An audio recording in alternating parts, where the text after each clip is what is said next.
The maid remarked that the weather was surprisingly fine today. The mistress fully agreed with this.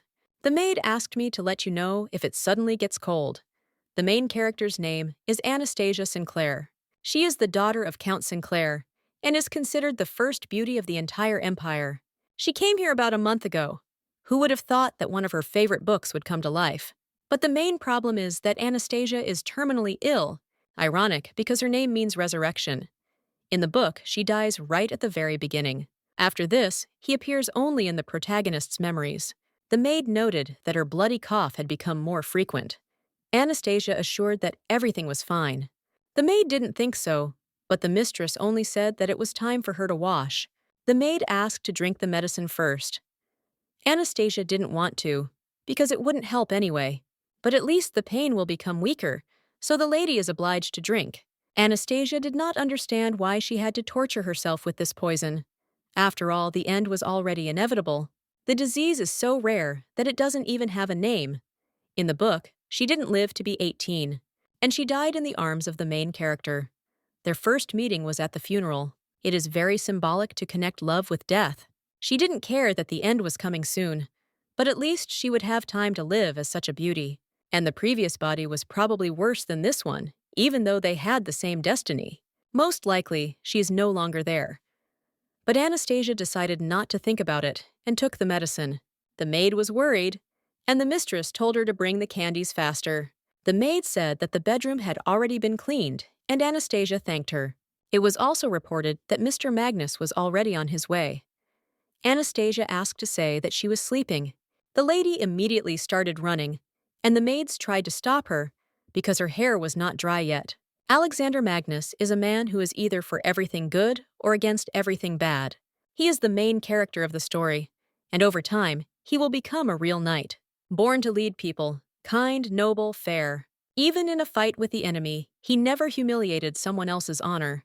As the head of the Duchy of Magnus, one of the main families of the empire, he respected everyone, even commoners. His straightforward kindness made him a favorite.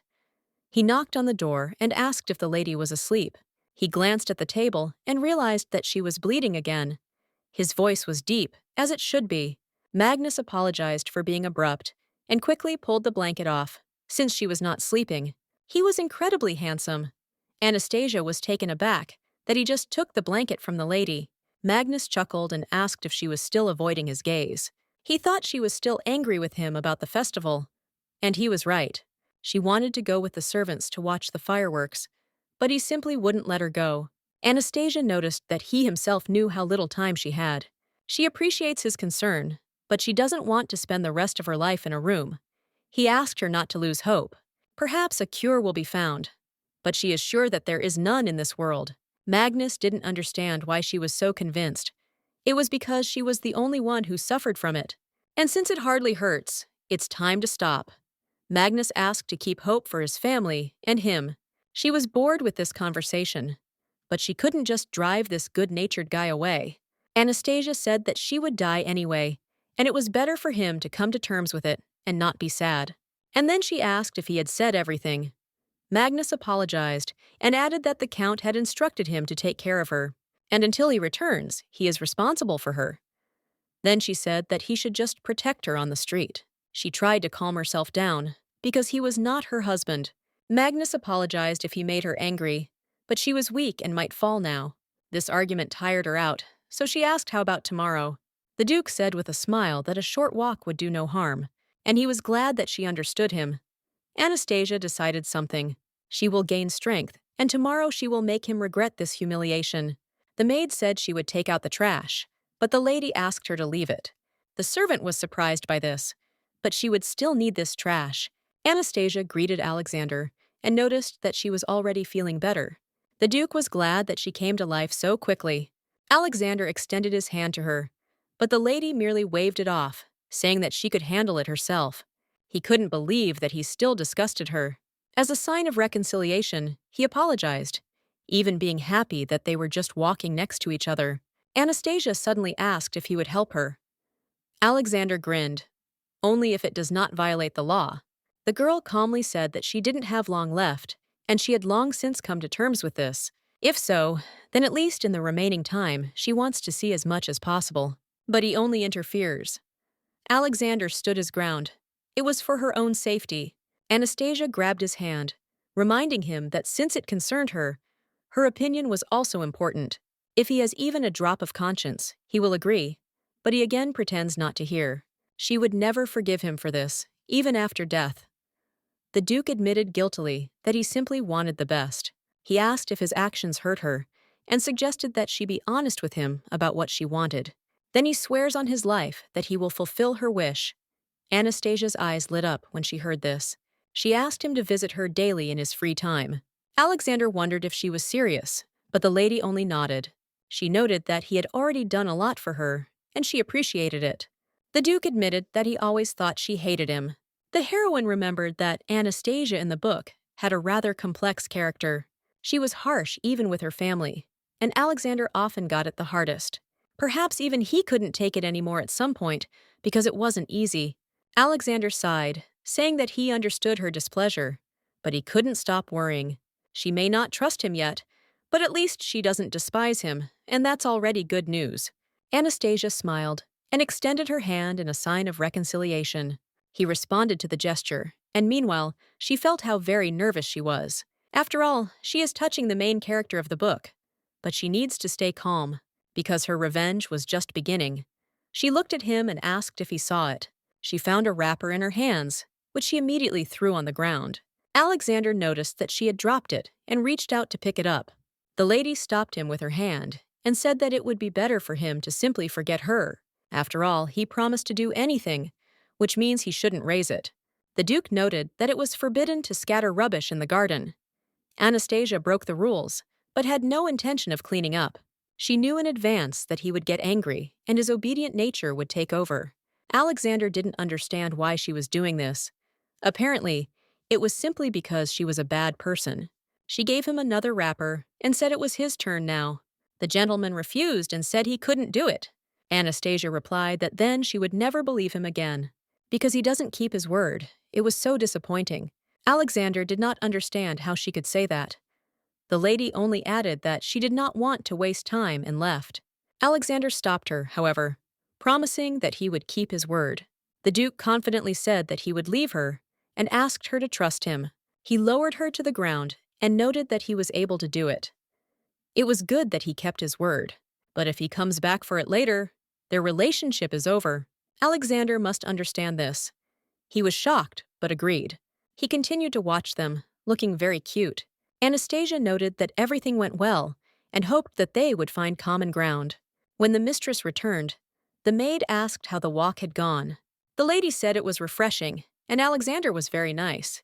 To be honest, she was now in confusion, because she had decided to live on without regrets. Alexander has not yet met the main character, so his attitude towards Anastasia has not changed. Anastasia didn't want to fall in love with this good-natured guy. After all, they are just friends, and we can't forget about that. The maid was glad that the lady liked everything. The maid had already taken the tray, but the mistress did not want to hear about medicine again. Anastasia immediately ran away, but the maid warned her that she couldn't escape anyway. She didn't understand where she was. For some reason, Alexander was sitting next to her. It was not clear whether he had always been so handsome. She was even confused. Alexander noted that she was so cute that it was hard for him to restrain himself. The lady didn't understand what he meant, but he said that he wanted to kiss her. They kissed. But suddenly the girl jumped up. It was just a dream. Everything seemed so real that she was even upset that she woke up. She decided that it was impossible. After all, Alexander would fall in love with the main character. It seems like she's already fallen in love with him. That's why she's angry. After all, she knows what will happen after her death. The lady finally woke up, and the maid told her that she had received a letter from her brother. The brother wrote to his most wonderful and charming little sister that the butler had reported to him how she was feeling. He was very glad that even in such a situation, she did not lose heart. He is currently in the north and is planning to see his parents in a couple of weeks. This time, he will come with good news. Judging by the letter, the Sinclair family has been traveling the world for a long time. When the main character first found herself in this body, everyone immediately realized that her condition was getting worse. Therefore, they hurried to look for a cure, because this was a strong family, not like many nobles. A kind father, a strict but caring mother, and an older brother who constantly made fun of Anastasia. Therefore, so that no one would notice the substitution, she responded to them only with coldness and indifference. It's quite sad, because her family really loved her. The main character's relatives never noticed her. They ignored her, didn't even want to meet her eyes. She fell asleep alone, ate alone. It seemed like they lived in the same house, but it felt like they were in different worlds. She didn't know what parental love was, so it was strange to her. But when she got used to it, she even sometimes smiled during conversations, so that no one feels regret. Then their love will not be in vain. If she had been even a little sincere, perhaps they would have remembered her smile. In the letter, the brother also asked if she found the guy who was always hanging around strange. Anastasia decided that they were talking about Alexander and did not understand what the question was about. After that, she remembered her dream and immediately became embarrassed by her own thoughts. She acted like a girl in love, but immediately wrote it all off to the fact that he was simply handsome. True, it is too straightforward and a bit stupid, which is why it throws you off track. Although he is still cute, he makes you want something more. The maid approached the lady and asked if something had happened. The girl thought it was unfair. It was like she wanted to steal someone else's boyfriend. After that, she turned to Irina and asked if she would help her. The maid didn't mind, so the mistress said it was time to do something new. The maid thought that the mistress wanted to emphasize her beauty even more. Anastasia really wanted to change her image a little. Great, now Alexander definitely won't be able to take his eyes off her. Anastasia greeted Alexander, and he was also glad to see her. The girl asked her dad to bake his favorite gingerbread cookies and hoped that he would like them. Alexander thanked her and said that he would definitely try. Anastasia decided that the moment had come. Their hands accidentally touched. Alexander apologized, saying that he should have given in to her. Anastasia replied that it was nothing, and he could take it too. Then she noted how beautiful Alexander's hands were. Then she asked him to give her hand for comparison. Alexander sheepishly said that his hands were big and rough, but if she wants it that way, he doesn't mind. Anastasia noticed how long and strong his fingers were. For some reason, her words confused him, but the calluses on his hands healed quickly. This was part of the power of a fencing genius. Anastasia asked how he liked her hands. Alexander thought for a second. Then he said that they were small and delicate, as if they could crumble from one touch. Anastasia reminded that they had already held hands yesterday, so nothing would happen to them. Alexander explained that it was just a metaphor. They were friends, and such touching seemed wrong to him. He felt awkward holding her hand.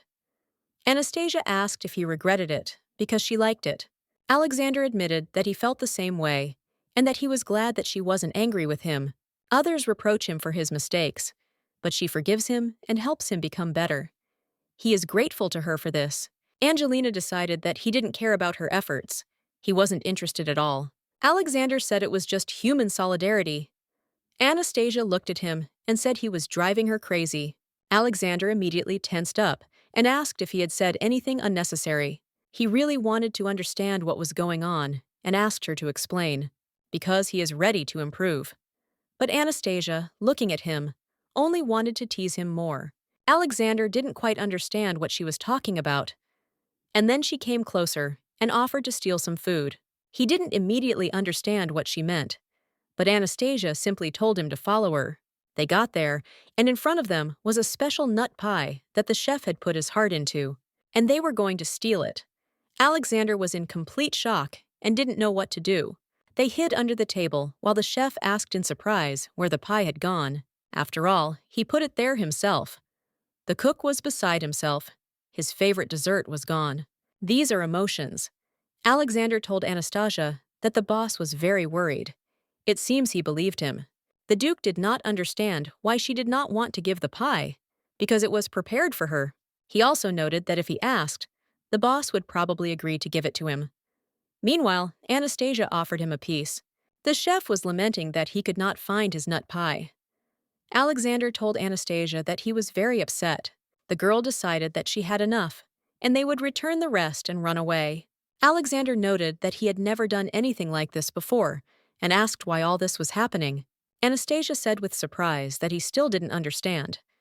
She throws trash, steals pies, because she is just a terrible person without principles and conscience. And now Alexander is her accomplice. But since that's the case, she will listen to him, and they will return the pie. Anastasia turned to Luke, asking if he was the one looking for the pie.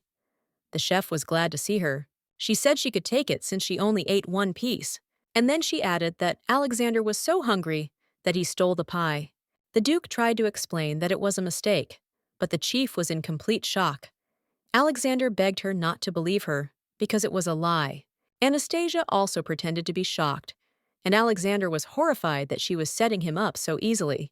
He had done nothing wrong, so he thought it was unfair. Anastasia noticed how everything around her was shining beautifully. Alexander noted that she was shining the brightest. The lady thanked him for the invitation to the festival. Alexander was glad that she agreed to go with him. If she launches a lantern from here, it will fly very far, and you can also make a wish. Anastasia wondered if it was really worth letting him go, because she would like to keep him for herself. Alexander suggested that she launch her lantern, and she could take his. She asked what would happen to his wish then. Alexander replied that the only thing he wanted was for her wish to come true. Anastasia was embarrassed and suggested going ashore. Alexander did not object. The Duke helped her out of the boat, and then she noticed something. The lady pulled Alexander along with her to buy cotton candy. The festival is the perfect place to eat sweets. But then she ran into a woman. She approached the saleswoman, said hello, and asked for one cotton candy. At that moment, Anastasia realized that the main character was in front of her, so she told Alexander that she had changed her mind and wanted to go the other way. Alexander didn't understand why, because there was nothing there. But Anastasia insisted that they leave quickly. They were supposed to meet at the funeral, so the girl didn't quite understand why everything was happening so early. The main character takes Alexander away, and she wants to spend the rest of her life with him. Alexander turned to Anastasia and told her to watch her step. When she looked around, she realized that it looked like a fight. Plus, the air smelled of alcohol. It was just disgusting. Alexander apologized for being rude, but said that she would have to go with him for a while. Anastasia asked Alexander what was wrong with these people and if they needed help, but he replied that she was more important to him, so they had better leave. They didn't meet Olga again, but those around them continued to stare at them. Alexander brought her to a safe place and said that he would call the guards. In the meantime, it would be better for her to sit here. Anastasia did not object and only asked him to be more careful. Who would have thought that she was more important to him than helping others? It was nice to know that. Suddenly, a stranger came up to her and asked if he could sit next to her, because all the other places are taken. Anastasia replied that of course she can, but when she looked at him, she realized it was Ash Cloud. The man asked if her partner had left. In the book, he is Alexander's main opponent. He and the main character have known each other for a long time. Anastasia said that her companion would be back soon. She couldn't let him sit down. Ash offered to chat while he was gone and assumed she was a noblewoman. He also noticed that he rarely met noblewomen in such places, and it seemed to him that Olga would like it here, but apparently not. Anastasia was surprised that he had dragged himself along with her.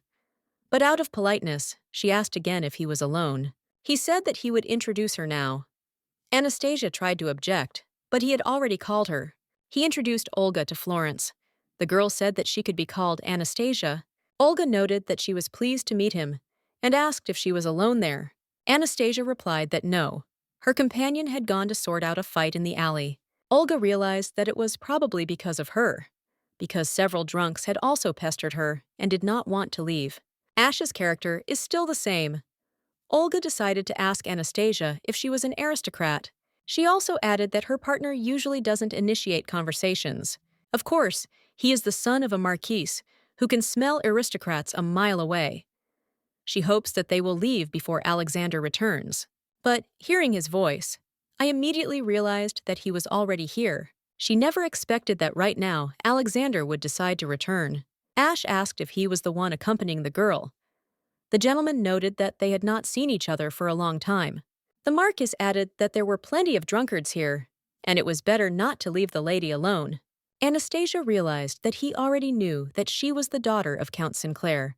Alexander was surprised that he was worried about anyone other than himself.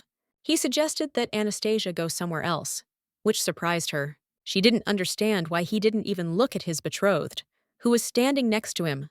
She didn't dare ask directly, so she asked if the two of them knew each other. The Marquis asked permission to introduce himself, and then added that they had met a couple of times. Olga turned to Alexander, not believing that it was really him. His parents told him a lot about him: honest, fair, Evgeny, a fencer, and he also knows magic. Alexander only noticed that something like that. Olga decided that fate itself had brought them together and suggested talking. Alexander said that he couldn't. It was time for him to go.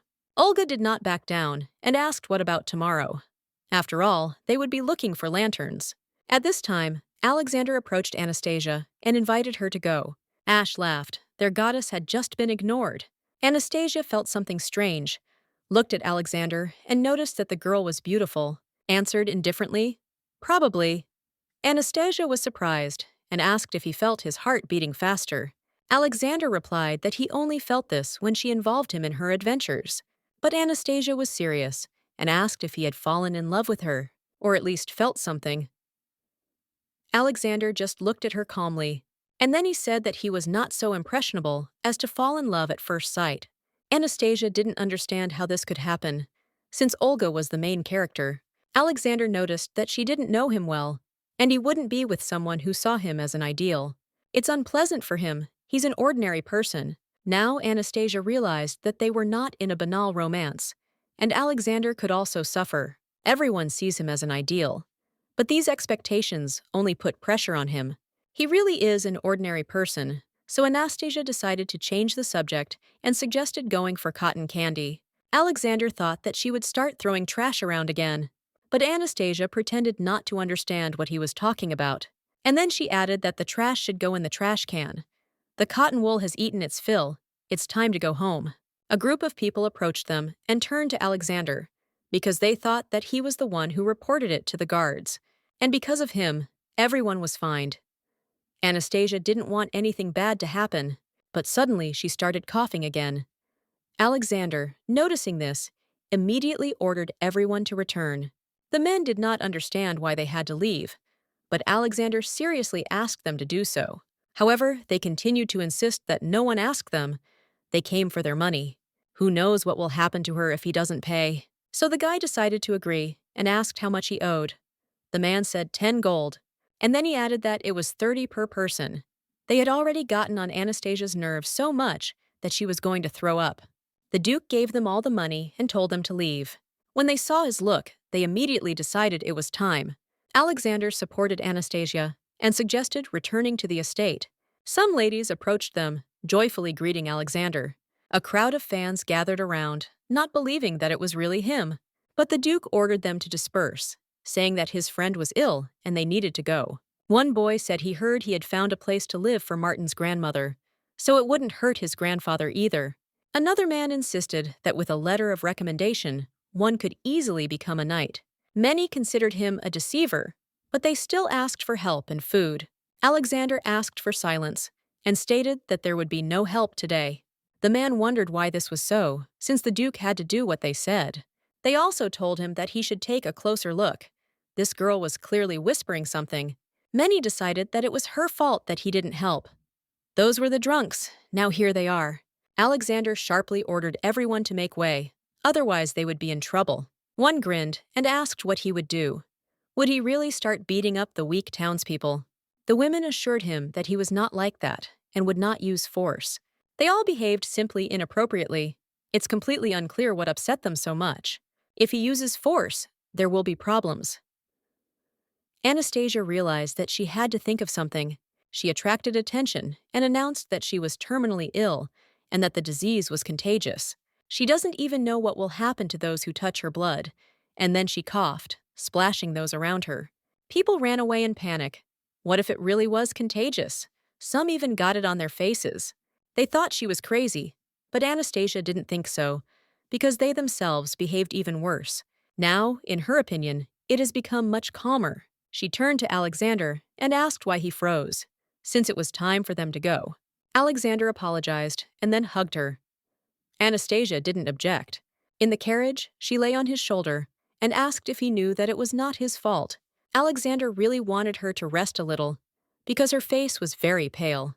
Anastasia lay on his shoulder and said that he smelled very nice. Alexander apologized again, and the girl said that everything was fine. Alexander couldn't believe it because it all happened because of him. But did she really need to repeat it? No matter how much you say, he will still blame himself. That's the kind of person he is.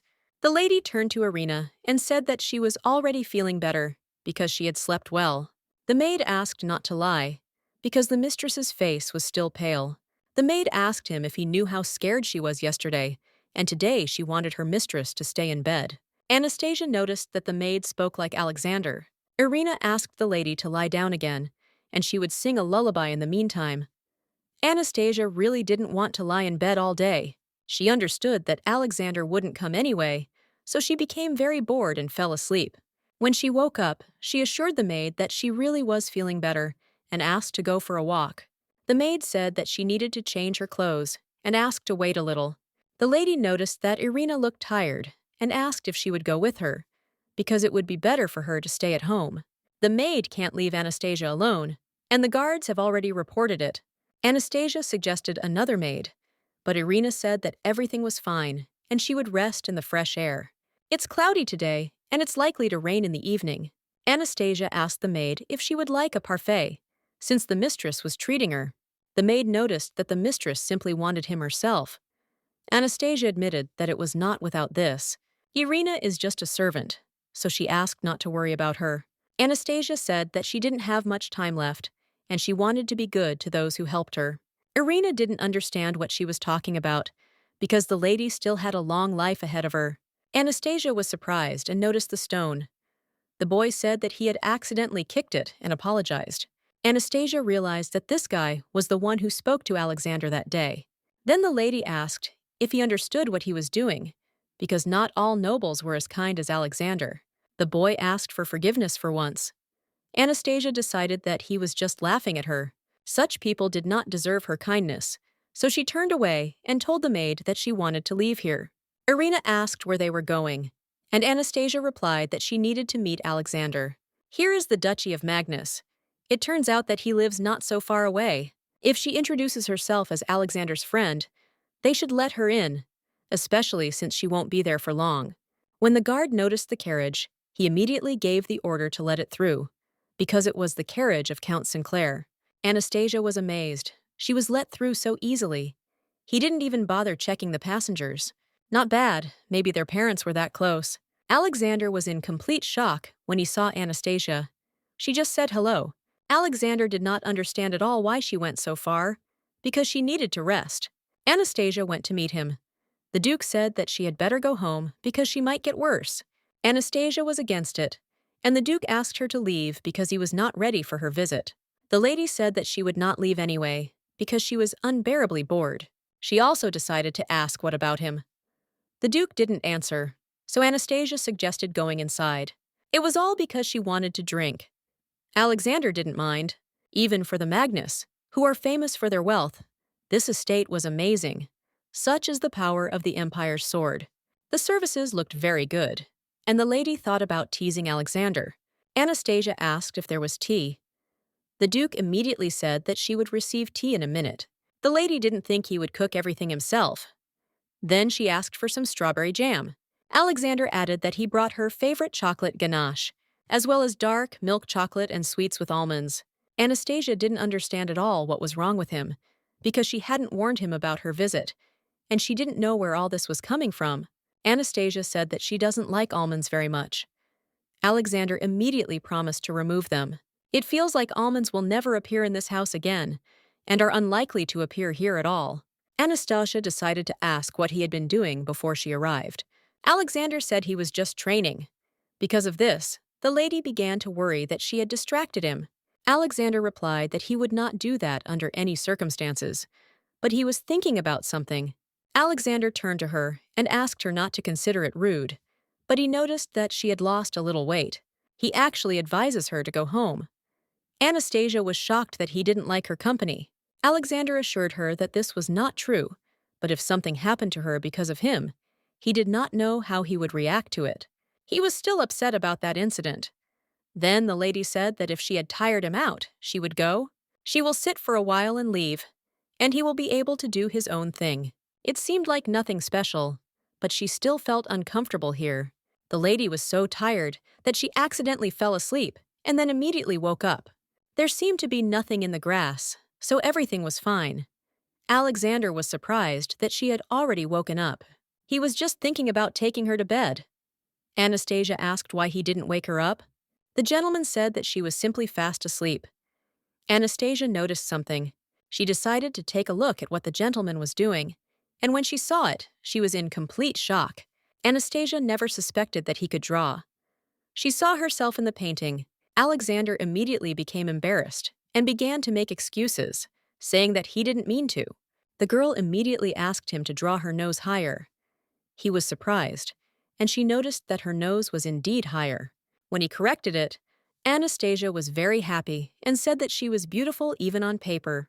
Alexander was embarrassed, but still agreed with her. She really is beautiful. The lady said that now it was her turn. Alexander was surprised that she decided to draw him.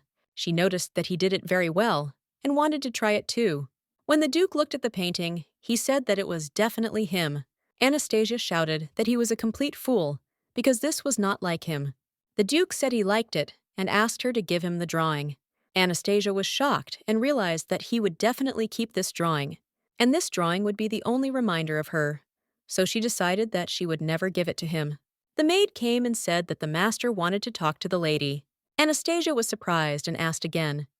Friedrich Magnus is Alexander's father. He is also a friend of Anastasia's father, William Sinclair. The two families have been connected for a long time, as was written in the book. Due to Anastasia's illness and constant quarrels with Alexander, the relationship between the families became increasingly worse. But she can't believe that this is a real person. He is handsome even for his age. She thought that Alexander would be like that too. After that, the guy greeted his father. The Duke asked them to sit down and noted that they had not seen Anastasia for a long time.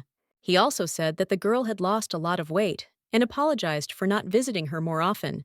Anastasia said that there was no need to worry, and then Friedrich noticed that she looked much brighter than before. Anastasia admitted that it was all because of Alexander. Father laughed. After all, she always got offended when he asked about their relationship. Friedrich decided to ask if Alexander was behaving well and if he was upsetting her in any way. The lady said, of course not. Friedrich asked his son to go out for a while because he needed to talk to her alone. The Duke does not want to meddle in other people's affairs, but he is interested in what the lady thinks about his son. This question surprised Anastasia. The main character of this story is her friend, and in 2 years, he became the only one with whom she feels calm and secure. Sometimes he is naive, like a child, but generous, kind, and sweet, even when he is sad. That's why Anastasia said he was very important to her. It's surprising because many people see him as just a kind and fair person.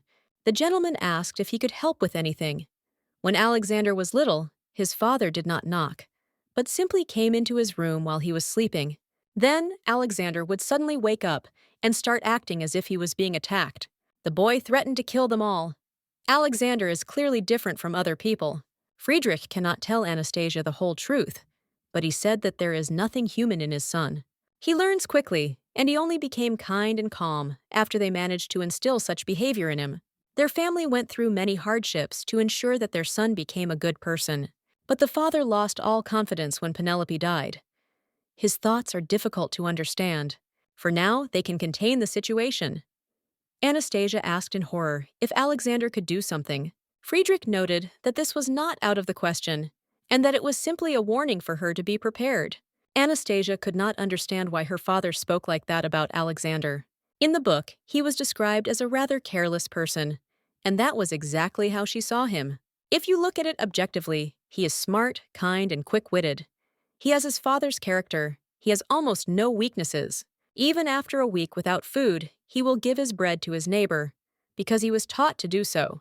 But there should not be absolutely good people. If they begin to doubt their beliefs, then trouble will happen. This is exactly what he is afraid of. Now, Anastasia understands why he is such a kind person. Anastasia didn't know what to do with it. Friedrich said that it was time for him to go and suggested having lunch together sometime.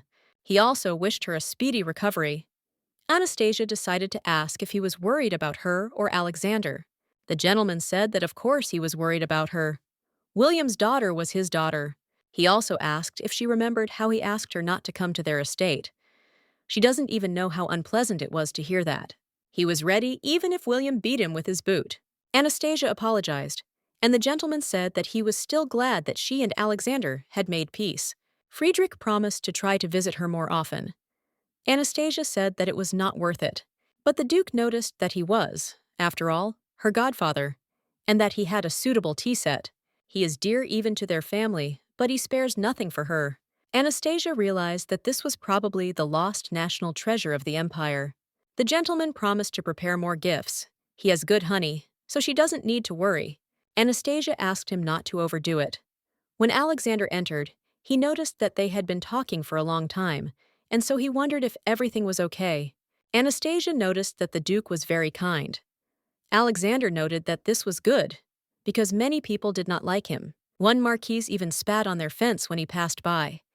He and his father had disagreements about the diamond mine. And by the way, Ashcloud is that Marquis's son. Opens in Chichimim in 2 weeks. The lady asked again, and then remembered that it was a holiday, and asked if he wanted to invite her. Alexander was surprised that she was ready to go. Anastasia assured him that everything was fine if he had planned with someone else. But Alexander wanted to go only with her, and after the last time, he realized how important she was to him. There is no comparison, and now nothing bad will happen. But if something does happen, he won't stand aside. Anastasia apologized for making him worry so much. Alexander believed that it was more his fault than hers, and he was going to make it right. Anastasia was very surprised and asked if he was going to become a bad guy and ignore everyone. Alexander said that if he becomes an evil person, he thinks she will hate him. The girl replied that this was not true, and she would never do such a thing. Alexander asked if it was true and if she would promise him. Anastasia promised that she would not turn away from him, even if he became angry. After this, the guy felt relieved, because now he could safely litter the street. Anastasia asked if he was going to throw the wrappers anywhere, but he wanted to do something even worse. Anastasia decided to ask if he was going to throw away her drawing. Alexander could no longer remember the last time they poured something together. For Anastasia today, there is only healthy food, and it was a real nightmare. It's all vegetables here. My father asked if they had added too many spices. Anastasia noticed that she always added that, and Friedrich said that she was very similar to her father. The girl realized that he was talking about her father and asked if he wrote to him. Friedrich often receives letters, and if he manages to find out something useful about medicines, he writes immediately, trying to check everything. The Duke has recently received some useful potions, but creating them is a real hassle. It seems that Anastasia caused them a lot of problems. The gentleman said that this is not so, because for the sake of his daughter, he is ready to do anything. He also asked her not to tell her father that he called her that, because it was a skeleton in the closet that no one should know about. Even he is afraid of anger sometimes. Father asked Alexander to take Anastasia home. After this, the lady said goodbye, and she and Alexander rode off in the carriage. The guy turned to Anastasia and said that he was very glad that she came to them today, because, to be honest, he missed her. His father said that if he was kind, people would like him. But Anastasia is not like that. She is the only person who does not demand kindness from him.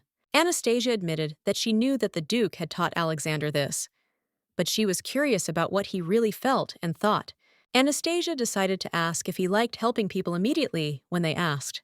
The guy said that probably not, and then the lady decided to find out why he was doing this, because he didn't owe anyone anything. Anastasia didn't understand at all why she had to force herself. Alexander thought that it was normal and that he couldn't refuse. Anastasia confirmed this, although her father did not raise him that way for nothing, and she did not want him to be tied to the role of a good guy. Alexander was grateful that she thought about him. The lady suggested that he work, rest, and have fun. She also asked if he could visit her tomorrow. Alexander said he would be happy to come. The next day, the lady was shocked that Alexander came so early. The gentleman greeted her and asked how she slept. Anastasia said that it was fine, but she didn't understand why it was so early, and noticed that he brought something. His father asked him to give her this potion and make sure she drinks it all. Anastasia didn't understand at all what kind of mishanya this was, and suggested simply pouring it out. Alexander apologized, but she needed a drink, and if that didn't work out, he would get her drunk. The girl did not understand how to drink it, because she had never heard of a potion of this color. Now she saw it too. Her father said that the effect would be quite good, so she wouldn't regret it. In the end, Anastasia decided to have a drink, and Alexander praised her, hoping that now she would feel better. He gave her chocolate. When the lady looked at Alexander, she noticed that they seemed to be wearing the same clothes. Alexander was surprised and asked again. Anastasia answered that her dress and his jacket were the same color. The guy actually noticed it. The lady didn't understand why he wasn't so worried, because he didn't seem to care that they looked like a couple. Alexander calmly said that they had been called that for a long time. Everyone asks if they are really dating. When Anastasia heard this, she asked him what he would say to that. The gentleman was surprised that she was interested and said that it was a secret. He fooled her. Anastasia couldn't believe he could do that. Alexander said that it would rain later. If she wanted to go for a walk, she'd better do it now. The lady wanted to eat parfait because she wanted to try all kinds. Alexander could already feel her getting stronger. The potion worked so quickly. Alexander added something to it. The shops are already visible. Maybe it's the effect of the potion, but it looks like she could beat him in arm wrestling. People noticed Alexander again and started shouting that he had arrived. One woman came to him and asked for help because the Marquis's soldiers had tortured her uncle. Anastasia asked if they were talking about Marquis Cloud's soldiers. The woman turned to them and said that she wondered how they would behave in front of Alexander. The gentleman turned away and called Anastasia to follow him because there was a cafe nearby. Women asked Sir for help. Many dreamed of becoming great people, but they did not have money for books. There are too many of them today, the lady noticed. She saw that guy. It seems he is following her. Alexander thought that she recognized someone, and Anastasia said that it was the child who was following her because she had seen him yesterday. They know each other. He once helped him. So Alexander decided to clarify whether she was sure that the boy was stalking her. Anastasia said that he was apparently offended because they did not help him. It all started right after the festival. The lady decided to find out how he helped her. The Duke paid for 1 year of school, but he most likely did not finish school because he played truant. Anastasia was shocked that he was not studying, even though they paid for him. Alexander asked the girl not to forget to close the windows before going to bed. He didn't want her to get sick because of the rain and wind. She might also be woken up by noise. Someone said that Alexander might give money to beggars. The lady felt that something was wrong here, but the gentleman agreed with her. Among the townspeople were the Marquis's servants, and it is unclear why they needed this. Anastasia had her guess. In the book, Ash Cloud was inciting people to create problems for Alexander. When his crime was revealed, Olga begged Alexander to forgive him. The lady believed that Marquis Ash was behind all this. The Duke noticed that he definitely hated him. It was impossible to forgive him. Ash has always been proud of his noble roots, which has made him cocky and arrogant. However, he had one weakness. The lady decided to ask how long the potion lasted. Alexander said that his power would not fade away immediately. The effect would last for about 10 days. Because of it, her appetite would increase greatly. She would eat even a bag of flour without difficulty. The lady noted that this was good, because he was also part of the social club, so she was interested in when the next meeting would be. The next meeting was this Wednesday, and she was curious what he would come up with. Anastasia noted that, of course, she would take revenge. Anastasia decided to act with dignity. Alexander was shocked that she was doing this for him. The girl said that it was natural, because he had insulted him, and therefore her. The gentleman wanted to help her, but Anastasia said that this blow would be too heavy for him if he participated. The one who mocks the kindness of the main character must pay in full. The lady asked if he could help her strengthen her muscles with magic. Alexander replied that he could, but only for a short time. Anastasia said that she would think about it, but she wanted to use his name, so she asked if he minded. Alexander did not object. Her first public meeting was about to begin. When she entered, she met Marquis Ash. The girl immediately greeted him. Ash noticed that they hadn't seen each other for a long time and decided to find out how she was doing. He pretended that they were good friends, but the lady simply told him that everything was fine. Ash apologized and said he needed to talk to the lady. Even now, he manages to flirt. Anastasia was surprised that Lady Florence was not there today. Ash noted that Olga was not sociable. If she shows up, she was probably forced to come. The lady noted that she seemed to like Alexander. The Marquis did not understand how it could be otherwise, because everyone liked him. Anastasia decided to find out what about him. Ash said he didn't know what to answer, since they had known each other for a long time. And anyway, it would be better to talk about something else. Anastasia suggested talking about gifts. She had just prepared one for him. Ash was very surprised to see him, but noted that he was pleasantly surprised, because the lady gave him a gift. He didn't quite understand what it was, and asked if it was a joke. Ash thought she was making fun of him. She must have decided that he deserved to receive this piece of art. The Marquis also asked who was depicted, and wondered if she had drawn it. No teacher could have curbed such talent. He was just being sarcastic. So Anastasia decided to ask him what he would give her in return. This confused the gentleman a little, and he said that he had been so surprised by her gift that he had completely forgotten. Then he asked if she wanted flowers. The lady was shocked because he just turned the picture upside down. Something is wrong here. Ash must be a sucker for beautiful girls. Apparently, she really doesn't attract him. But the lady decided not to back down. Anastasia suggested having an arm wrestling match. Ash was shocked and remarked that he must have been so amazed by her drawing that he couldn't hear properly now. Then he asked if he understood her correctly. She wanted to challenge him to a duel, and he didn't understand why. Anastasia wanted to do this so that everyone would know that she was stronger. The Marquis noticed that she had courage, so he agreed. He had nothing to lose. At least she'll see this in her coffin, not flowers, but spit. Anastasia asked who would even invite him to the funeral. Anastasia turned to the lady with black hair and said that they would have a match and asked her to referee them. The lady was surprised that she was asked, and Anastasia noted that she was there for the first time and did not know names. The woman said her name was Renette. She was shocked that the girl wanted to fight the Marquis because it could be dangerous for her. She had such delicate hands. She couldn't believe that Ash was challenging a girl. She asked him not to think anything was wrong because it was just friendly competition, and if Renette agreed, then they could begin. The woman agreed, and they began. All the ladies were shocked that a woman was able to defeat the Marquis. Ash claimed that she was cheating.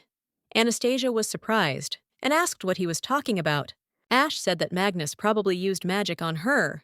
Renette didn't quite understand why he thought that. She was sure it wasn't so, because Alexander wouldn't do that. Others also agreed with her, because Alexander is a man of his word. But it was strange that the lady won so easily. Renette decided it was her turn now and asked the lady how about a match with her. The lady decided to try because she was just ready for it. When they started, Renette was shocked that she could win. The Marquis was simply furious. The lady asked if Renette would like to test her strength against the Marquis. The girl, of course, agreed. Renette won, and the Marquis was absolutely horrified. This girl always looked so defenseless. Alexander gave Anastasia his magic, but he didn't just strengthen her body. He also gave her the ability to strip her opponents of their physical strength. And the rumors about his talent are greatly understated. The Marquis did not understand at all what Anastasia did to him. Renette stood against him and could not understand how the Marquis could be so rude to the lady, and in front of everyone. Anastasia is also very ill. Ash said that he needs to talk to her, but Renette said that his aggression doesn't scare her at all. This loser talks too much. The Marquis decided that he would not let this go so easily, and they will regret it. The lady told Anastasia to sit down and not to strain herself. Anastasia was very grateful for the lady's care. Renette was delighted when she saw Anastasia's gorgeous smile. She doesn't look like a supporting character, and she's as beautiful as a nymph. When Renette sees beautiful people, she can't keep calm. And really, Ash is nothing compared to Anastasia. There is nothing special about him. Anastasia didn't quite understand why she was defending him at all. A black-haired beauty who attracted the attention of those around her with her striking appearance. Not only was she incredibly beautiful, but she could also compete with Ash. Anastasia could not contain her curiosity and decided to find out if she could find out the last name of this amazing girl. The question was important, and she could not ignore it. Renette, in turn, wondered whether she should reveal her last name, whether she had interested Anastasia enough for her to show further interest. The name of this mysterious girl turned out to be Renette Bliss. Anastasia was shocked when she heard the last name. This name was associated with many rumors and secrets that she heard. The lady was slightly surprised to notice that the girl was coughing a little, but despite this, her appearance remained impeccable, and she seemed even more attractive. After this short pause, Renette hurried off to get some water. Anastasia was completely perplexed, not understanding how this was possible. It was all too unusual. Renette told Anastasia not to rush and not to worry. She warned that this woman is a real cunning and dangerous villain, with whom it is better not to mess. Renette Bliss was the daughter of a duke and the granddaughter of the emperor himself. Her lineage was irrespective of how she acted and who surrounded her. She loved beautiful things and collected them. In the book, her character hated Olga because she did not accept her and rejected her, which deeply hurt her feelings and pride. This hatred reached the extreme. Renette even tried to poison Olga and disfigure her face. Anastasia could not believe it. It seemed absurd. Renette said that Ash was also a sucker for beautiful girls, but he has no feelings for Anastasia.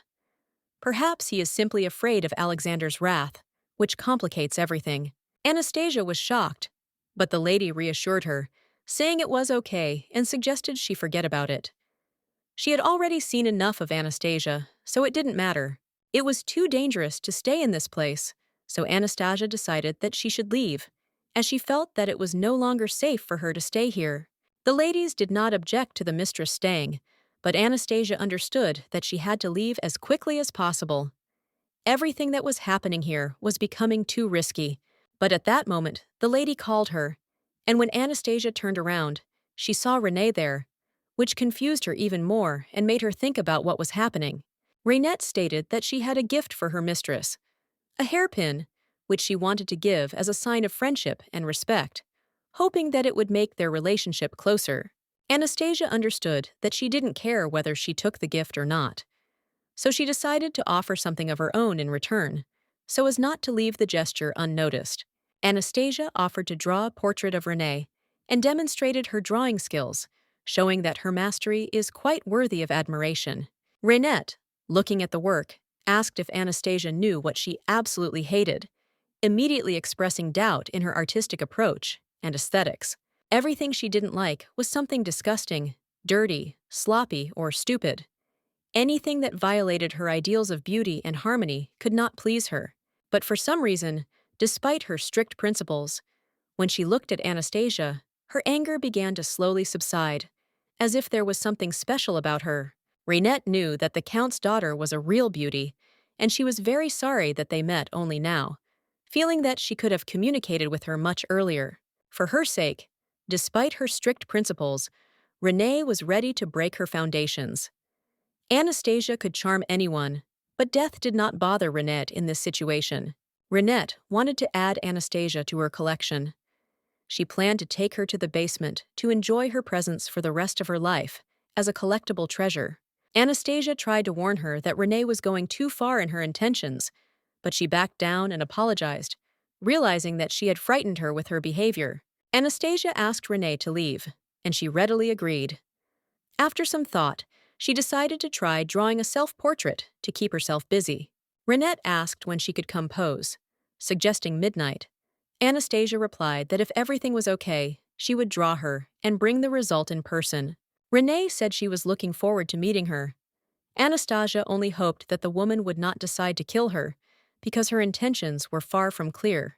Finally, Anastasia returned home. Due to her thoughts of revenge, she completely forgot that Ash was now avoiding communication with Renette, and it was not so important to her. Alexander was sincerely glad of her return. The lady was surprised that he was at her house because she did not expect to see him there. After that, she rushed to throw herself into his arms, sincerely saying how much she missed him during their separation. This was a manifestation of her weakness. Alexander noticed her fatigue and suggested that she rest at home. He saw how hard this meeting was for her and wanted her to relax a little and gain strength. She replied that everything was fine, and, inquiring how long he had been waiting for her, said that she would not waste time changing clothes, as she felt that it was not important. Anastasia wanted to go for a walk immediately, but Alexander expressed his concern, telling how much he was worried about her safety and what could happen. He explained that the Marquis could guess her plan and would most likely take revenge. He would definitely not remain indifferent and would act decisively, not missing the opportunity. Anastasia wondered what Alexander had done to the Marquis, since he had always paid attention to beautiful women, but had hardly noticed her. Even the villainess was in love with her beauty. Alexander replied that nothing special. All he did was to be near Anastasia, hold her hand, and receive a small but important gift from her. The Duke had raised his desires to such a level that Anastasia felt that simple attention would no longer be enough. This left him in a state of confusion for some time. Anastasia took the portrait that was given to her and was shocked to see how bad everything was.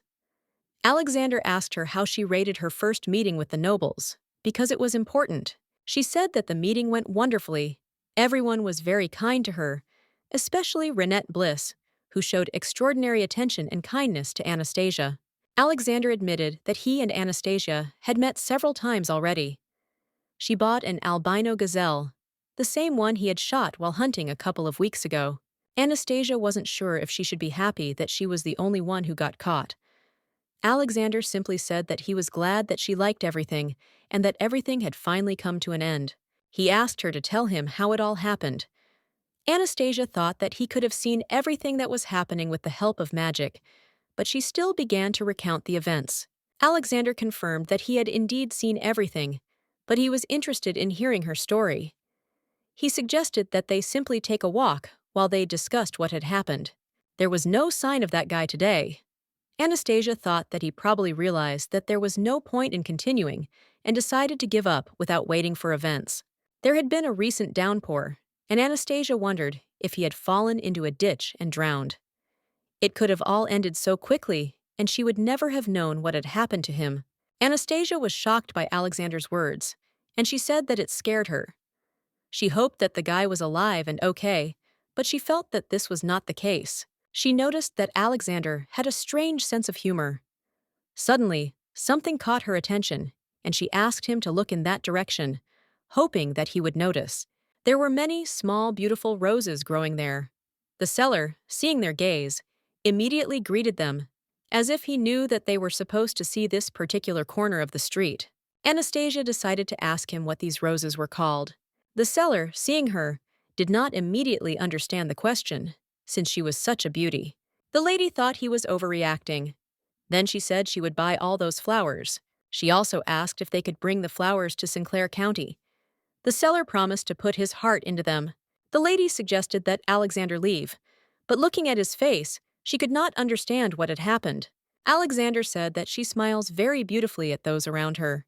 The lady was surprised because she had never noticed this before and asked if it didn't seem strange. Alexander noticed that she had not been sad or crying for a long time, remembering her illness. Anastasia confirmed that this was true and said that it was no longer useful. Alexander asked if she had come to terms with her illness. Probably yes. But Anastasia did not understand at all what kind of expression her companion had on his face. He felt sad that she had lost hope. Alexander asked if she wanted to ask him for anything. Alexander could do a lot with magic, maybe even heal her.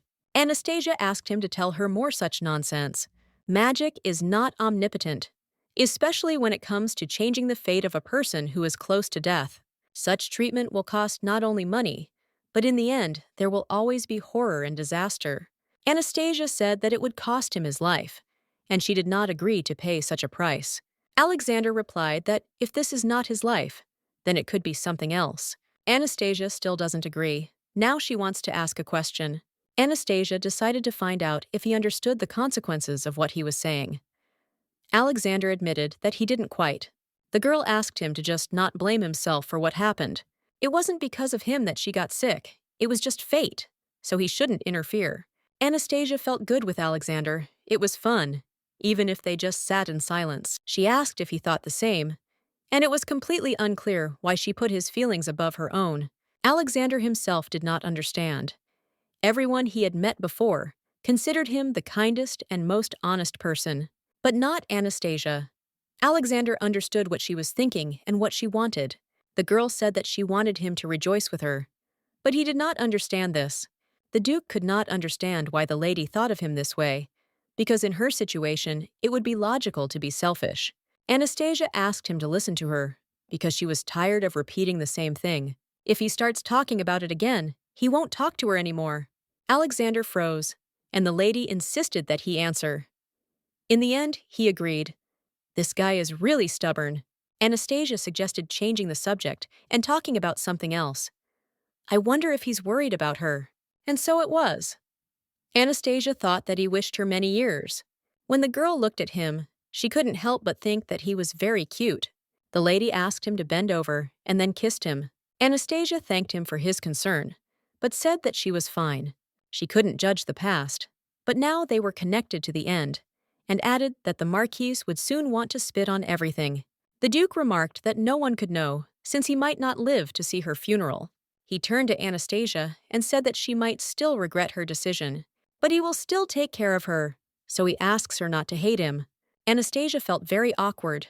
She shouldn't have yelled at him like that. After this, Anastasia became interested in who she was to Alexander. Maybe she's just his sick friend, because he seems to be like that with everyone. But Anastasia felt that he treated her differently. Alexander asked if she would come to his estate tomorrow. Father has prepared a gift for her. He will come to pick her up himself. Anastasia was stunned that it was again a gift from his father, but she still agreed with a smile. Alexander asked her to have a good rest today. Anastasia was surprised that everything was like that. She had heard that nobles kissed hands when they said goodbye. She didn't want to believe that it was just her, but it was interesting. The next day, Anastasia and Alexander had already arrived. Friedrich told the lady to pass. Anastasia was shocked that he also wore glasses. She couldn't understand how the Duke could be so handsome. Now, probably, blood will come from the nose. The gentleman noted that with age, one has to wear glasses. Anastasia said that he is so handsome, and she wonders what Alexander will be like at his age. She would like to see it.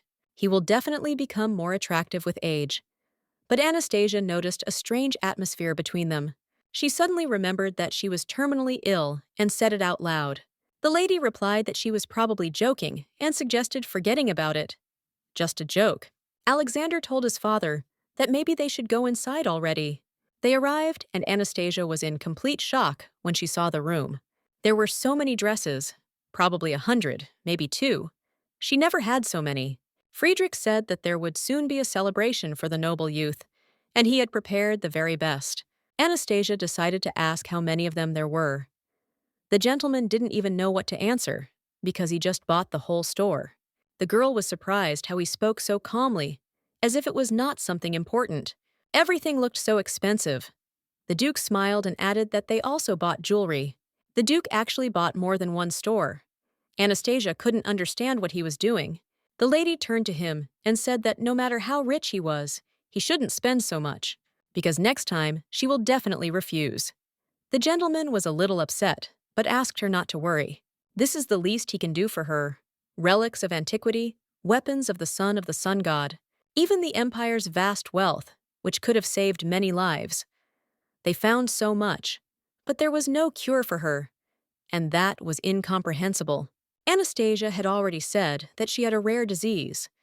The Duke said that it was not that simple. He and William searched for solutions and found cures for many deadly diseases, but none of them helped, except the last potion.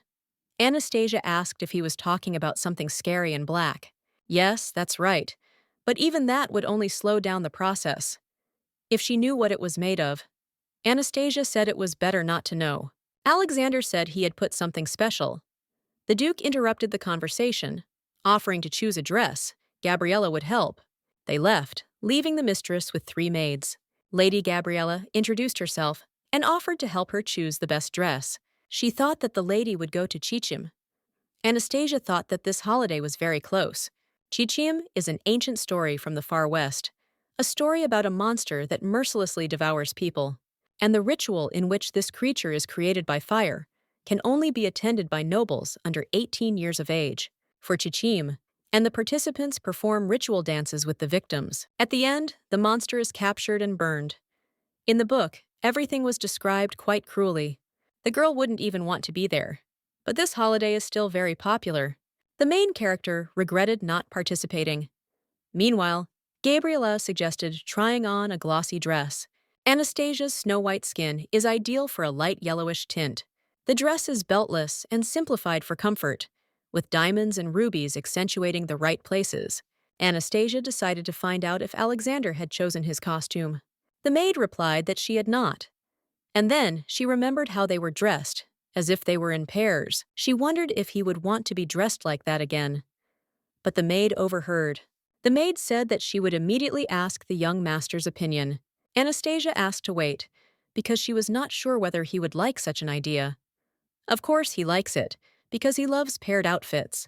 The maid said that she and the other servants would confirm that this was so. Anastasia agreed that she should ask. The maid promised to return soon. Anastasia barely blinked, and 7 dresses were already tried on. She was curious when the maid would return. Perhaps he didn't like it. The maids took all the measurements, and Gabriella said that the mistress could ask herself. Anastasia decided to do just that. If he ignored her, she would make him throw away 10 pieces of paper.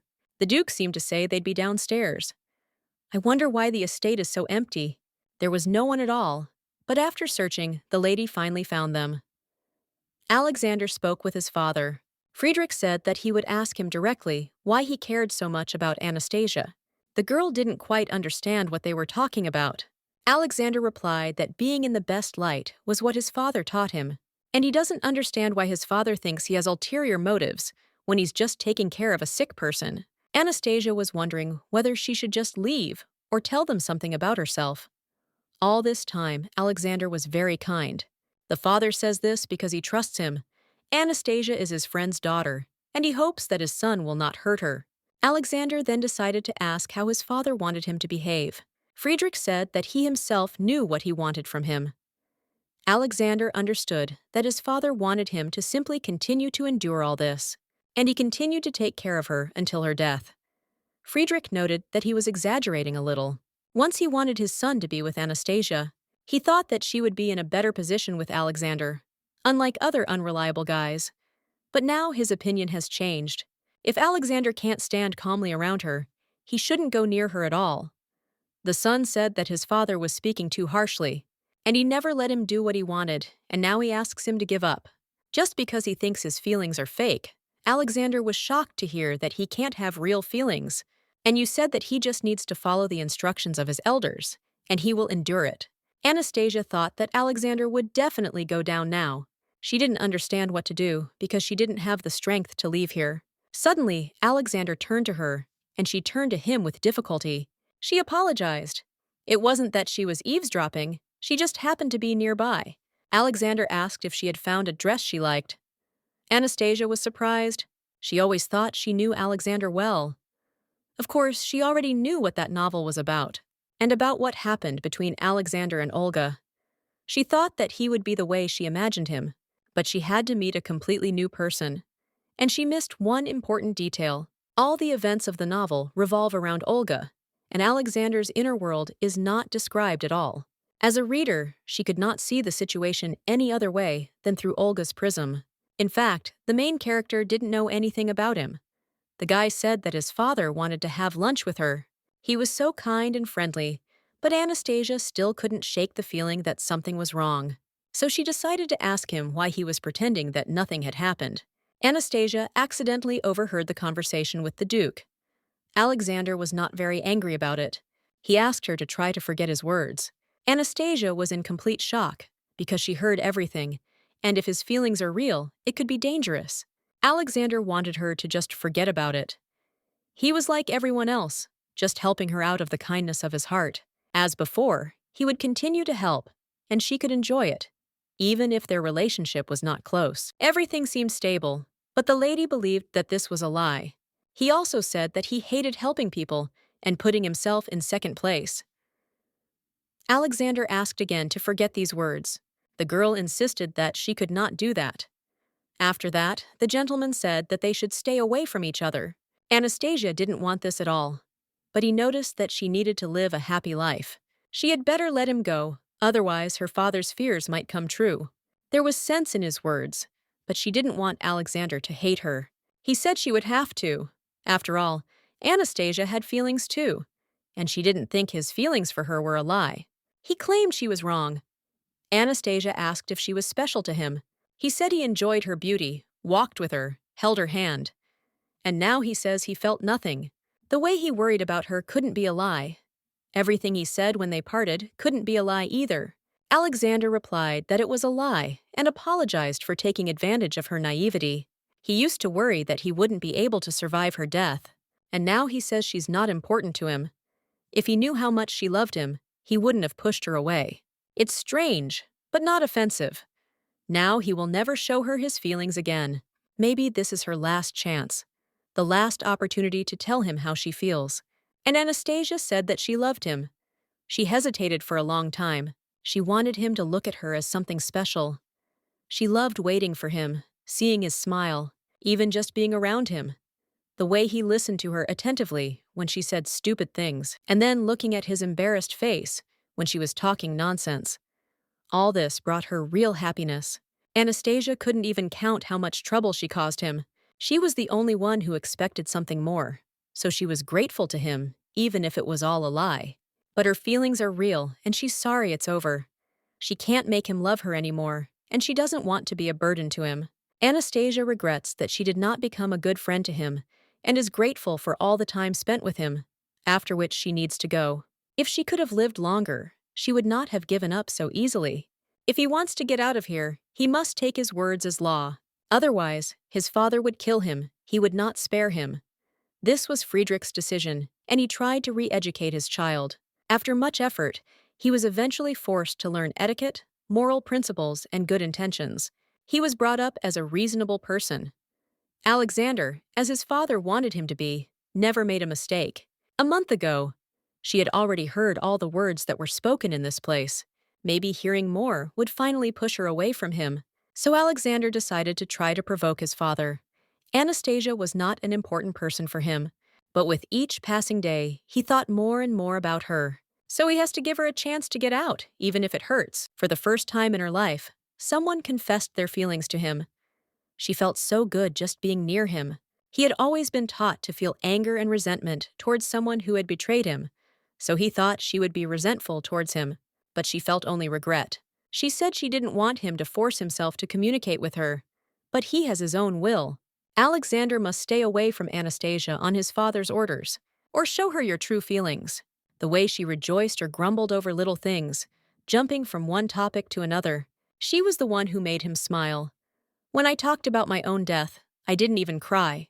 Alexander could not even dream that someone so sincere would appear in his life. He was well aware of how quickly his feelings were growing and understood the consequences of this. Alexander would have to become the bad guy. But he decided that Anastasia could be the person who could deal with him. A little over a week had passed since then. The maid asked her mistress if she would continue to lie in bed all day. Anastasia confirmed this, and the maid suggested that she take a walk and eat ice cream. Anastasia didn't want this, and the maid didn't know what to do. The lady lay in bed all the time and thought about the conversation with Alexander. When she dies, Irina will definitely be upset. Everyone will regret having met her. Anastasia told the maid that she did not want to see everyone suffer, knowing about her death. She doesn't want to cause any more pain. It's better if she doesn't see anyone until she dies. Irina asked the lady not to say such sad things. For the maid, every day spent with the mistress is important, and she is sure that no one will ever regret the time spent with her. Now the mistress may think so selfishly because she is in pain, and the maid does not understand how she can cope with it. And later, the feeling of guilt will become unbearable for them. So she asked the lady to accept the care as before. She doesn't know how one cannot fall in love with her when you see her like this, with a beautiful smile. Anastasia was surprised, and the maid replied that it was the pure truth. The lady said that if this is so, then Irina can also fall in love with her if she smiles often. The maid didn't know how to explain to her mistress. She thought that if she wanted, she could make the whole country fall in love with her. It's only a matter of time. This lady's appearance is so attractive, and it's not just her smile. Anastasia noticed that Irina talks about this very often. all because she asks two obvious questions. She decided to leave the lady some black tea and chocolate, and then leave. She also asked her to call her if she needed anything. Left alone, Anastasia decided to get out of bed. If she had a choice, she would continue to live. But she doesn't quite understand why she behaves this way. Anastasia believed that it was better for her to cope with this alone than to take strength from others. A week ago, when she came back in tears, all she thought about was him. Anastasia loves Alexander, and he is her first love. It's very hard for him because he's fighting for his freedom. But he has his own secrets that she doesn't know about yet. Anastasia will soon leave this world. She has a maximum of 2 years left. It's better for her not to delve into this. It will all end anyway. Anastasia will have to give up her beloved because she will not be able to take responsibility for the consequences. The maid approached the lady and reported that half an hour ago, someone was hanging around the mansion. They say that this woman may be from a noble family, so the lady decided to find out what she looks like. The maid said that she was a very beautiful girl with luxurious black hair. A lady from a noble family with gorgeous black hair. The description reminds her of a villainess she already knows. The guard tried to talk to her, but she kept saying that she was waiting for someone.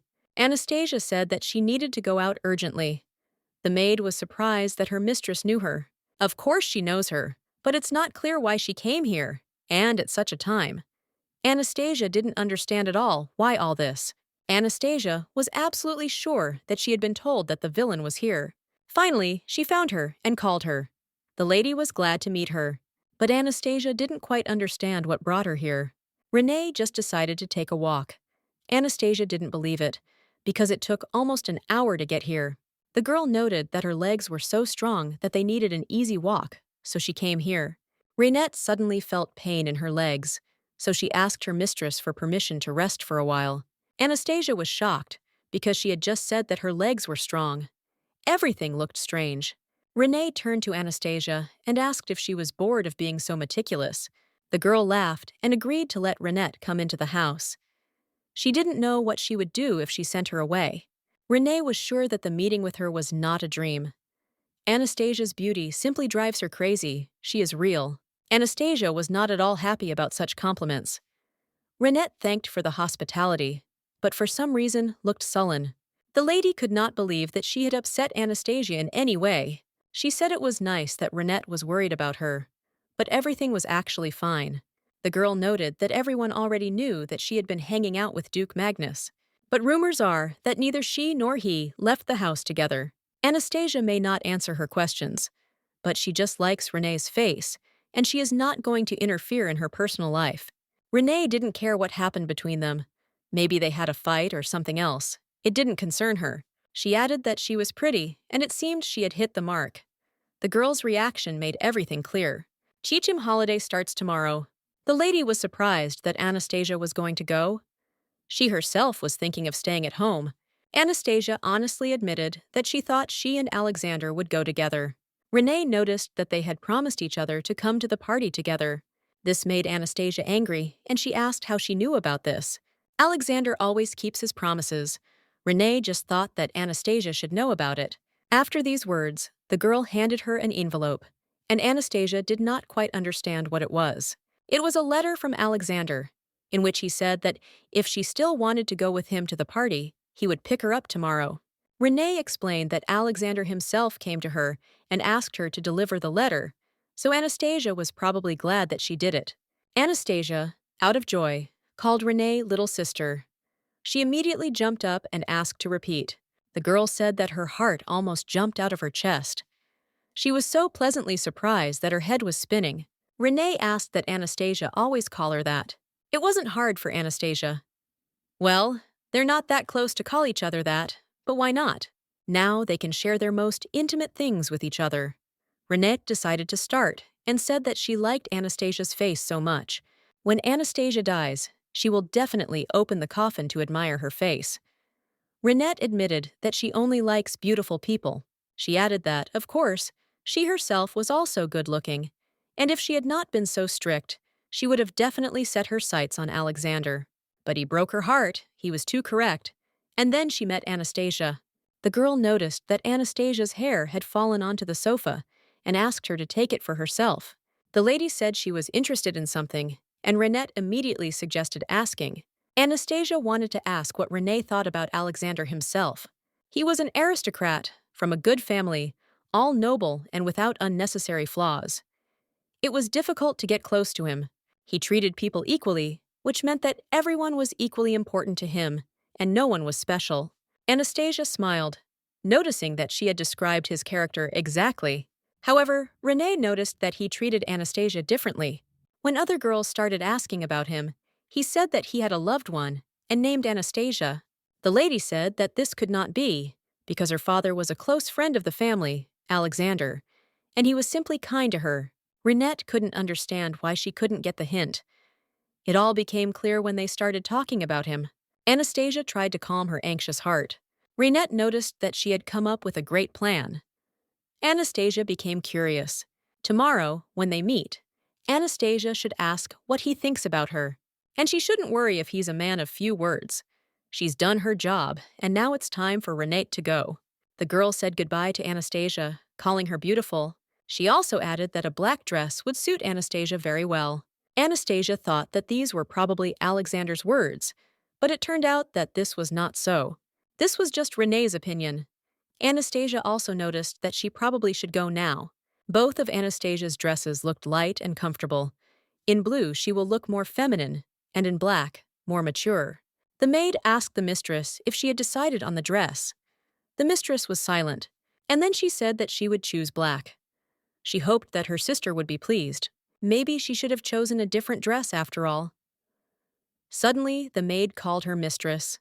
She said that guests had come to see her. It was Alexander. He thanked Anastasia for allowing him to accompany her to this event. Alexander looked simply stunning, and it was impossible not to notice that their outfits seemed to be a match. It was great. Anastasia was very grateful to her sister, and now she could do whatever she wanted with her face after her death.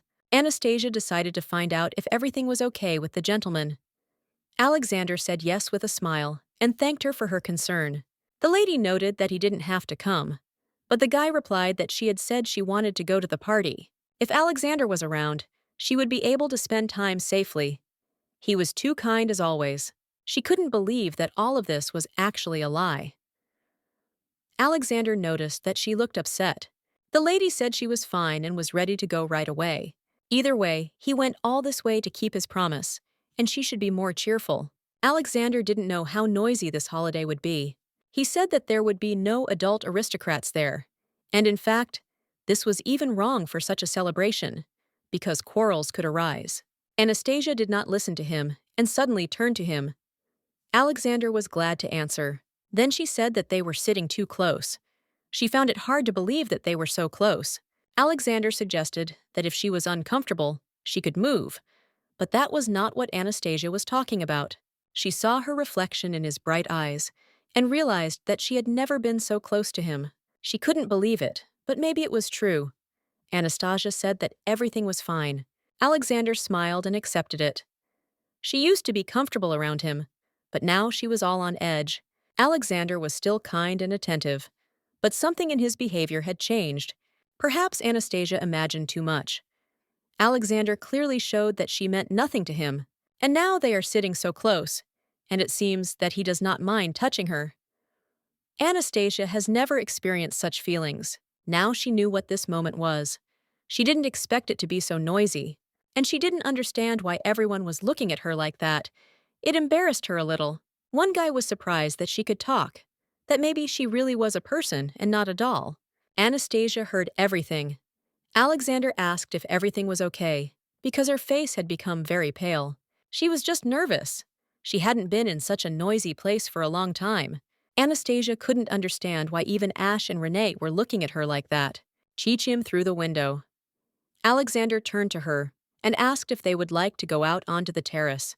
She thought that this would be good, but suddenly the man called Alexander. He said that he hadn't seen him for a long time, but Alexander passed by, saying that they could talk later. Anastasia still couldn't understand why he put her first. Everything was too confusing. Anastasia began to understand why her heroine did so little outside the home. Besides, she somehow ended up in her body and now has to die so early. The girl thought that she needed to save her strength. Maybe she had come here in vain. The excitement dried up in her throat.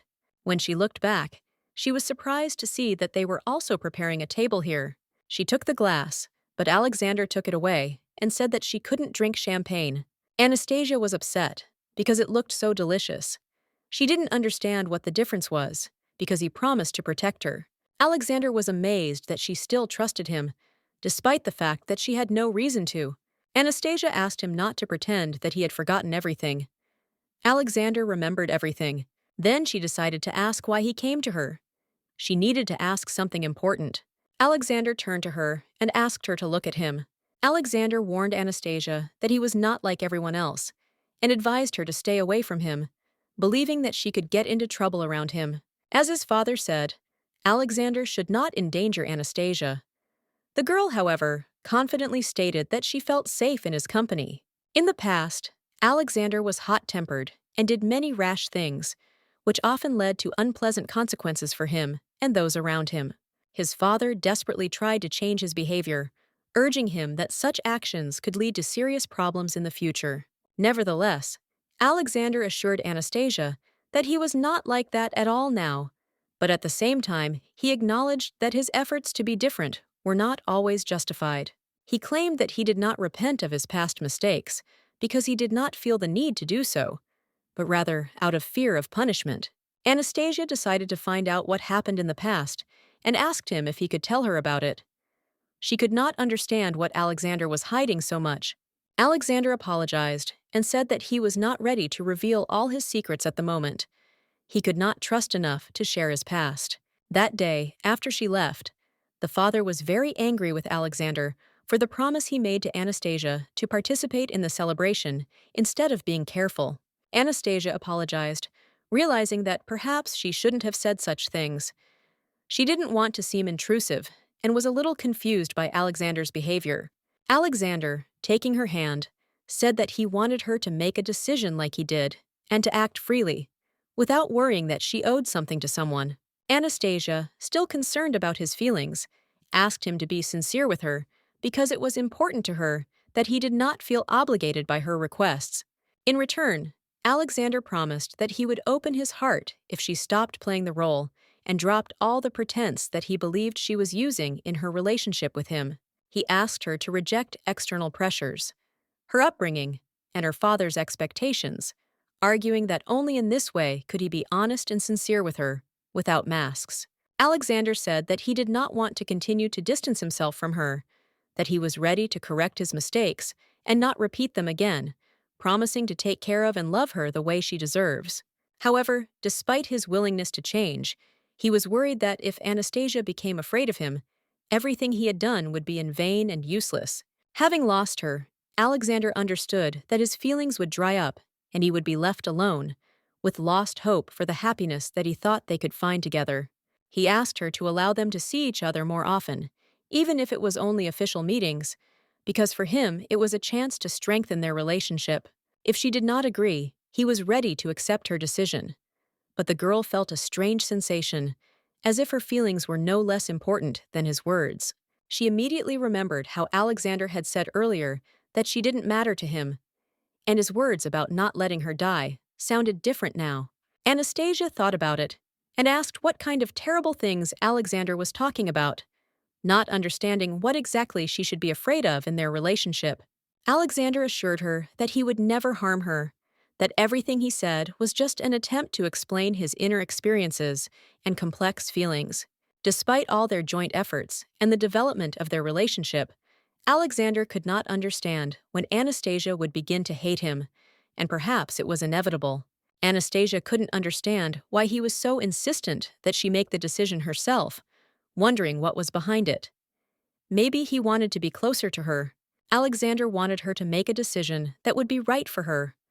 And if she couldn't do that, he asked her to forget about her feelings for him. Understanding his words, Anastasia said that now it seemed to her that if she did not agree with his proposal, their relationship would remain where it was, without moving forward. Alexander noted that it matters to him. Anastasia is important to him, and he does not want to lose her.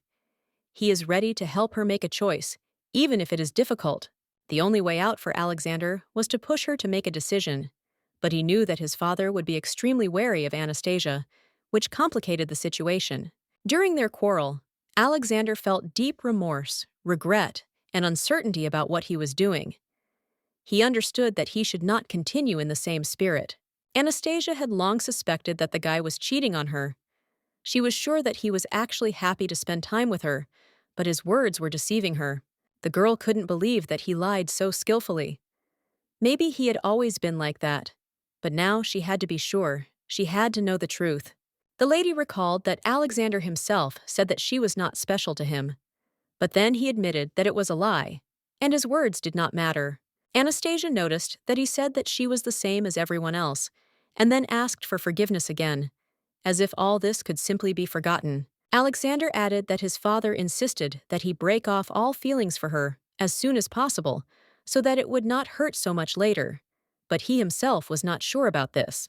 Anastasia realized that she was not talking to the Duke, so she noted that her father was right, but she still liked him, and this had already become her own decision. Now she felt a desire to know him more, to understand his true feelings. Alexander, in turn, said that he would so like to hear the answer she had. It seemed that Anastasia was destined to love him all her life. This feeling overwhelmed her with each passing day, and she could no longer imagine her life without him. Something inside her was starting to change, and maybe now was the moment when they needed to go in and finish it all before it was too late and their feelings took over. When Anastasia opened the door, she was stunned, because in front of her stood not the one she expected. He looked like a beast, and she became scared. The girl couldn't understand how this was possible. She was sure that he should have been in a locked room, but here he was standing right in front of her. After that, Alexander turned to her, expressing concern and asking if the lady was okay. His words sounded serious, but she still could not come to her senses. Anastasia didn't quite understand what had happened, but she tried to calm herself down and said that everything was fine. Something was happening, but she couldn't figure out what exactly. Alexander, turning to Renette, noted that she had had enough time to press the right button. He looked irritated, as if he expected a quick response. The lady reassured everyone, saying that she herself had not expected anyone to be on the terrace, and whether it was so important, since the celebration was in full swing anyway. They hadn't planned anything bad. Anastasia remembered the loud roar of the monster, and couldn't understand why she continued to move in that direction despite this fear. Surprisingly, Alexander behaved so calmly with her. It was completely different from his usual behavior, and it was the first time she saw him so confident and relaxed. It must have been the real Alexander. Renette noted with a smile that he looked like he was ready to kill someone, and there was no joke in his tone. Anastasia decided that it would be better for her sister to keep quiet, otherwise everything could end badly. She gently addressed Alexander, noticing that his hands and face were heavily stained with blood. Alexander turned to her, smiled, and thanked her. The lady offered him her handkerchief, letting him know that he could use it and go wash himself.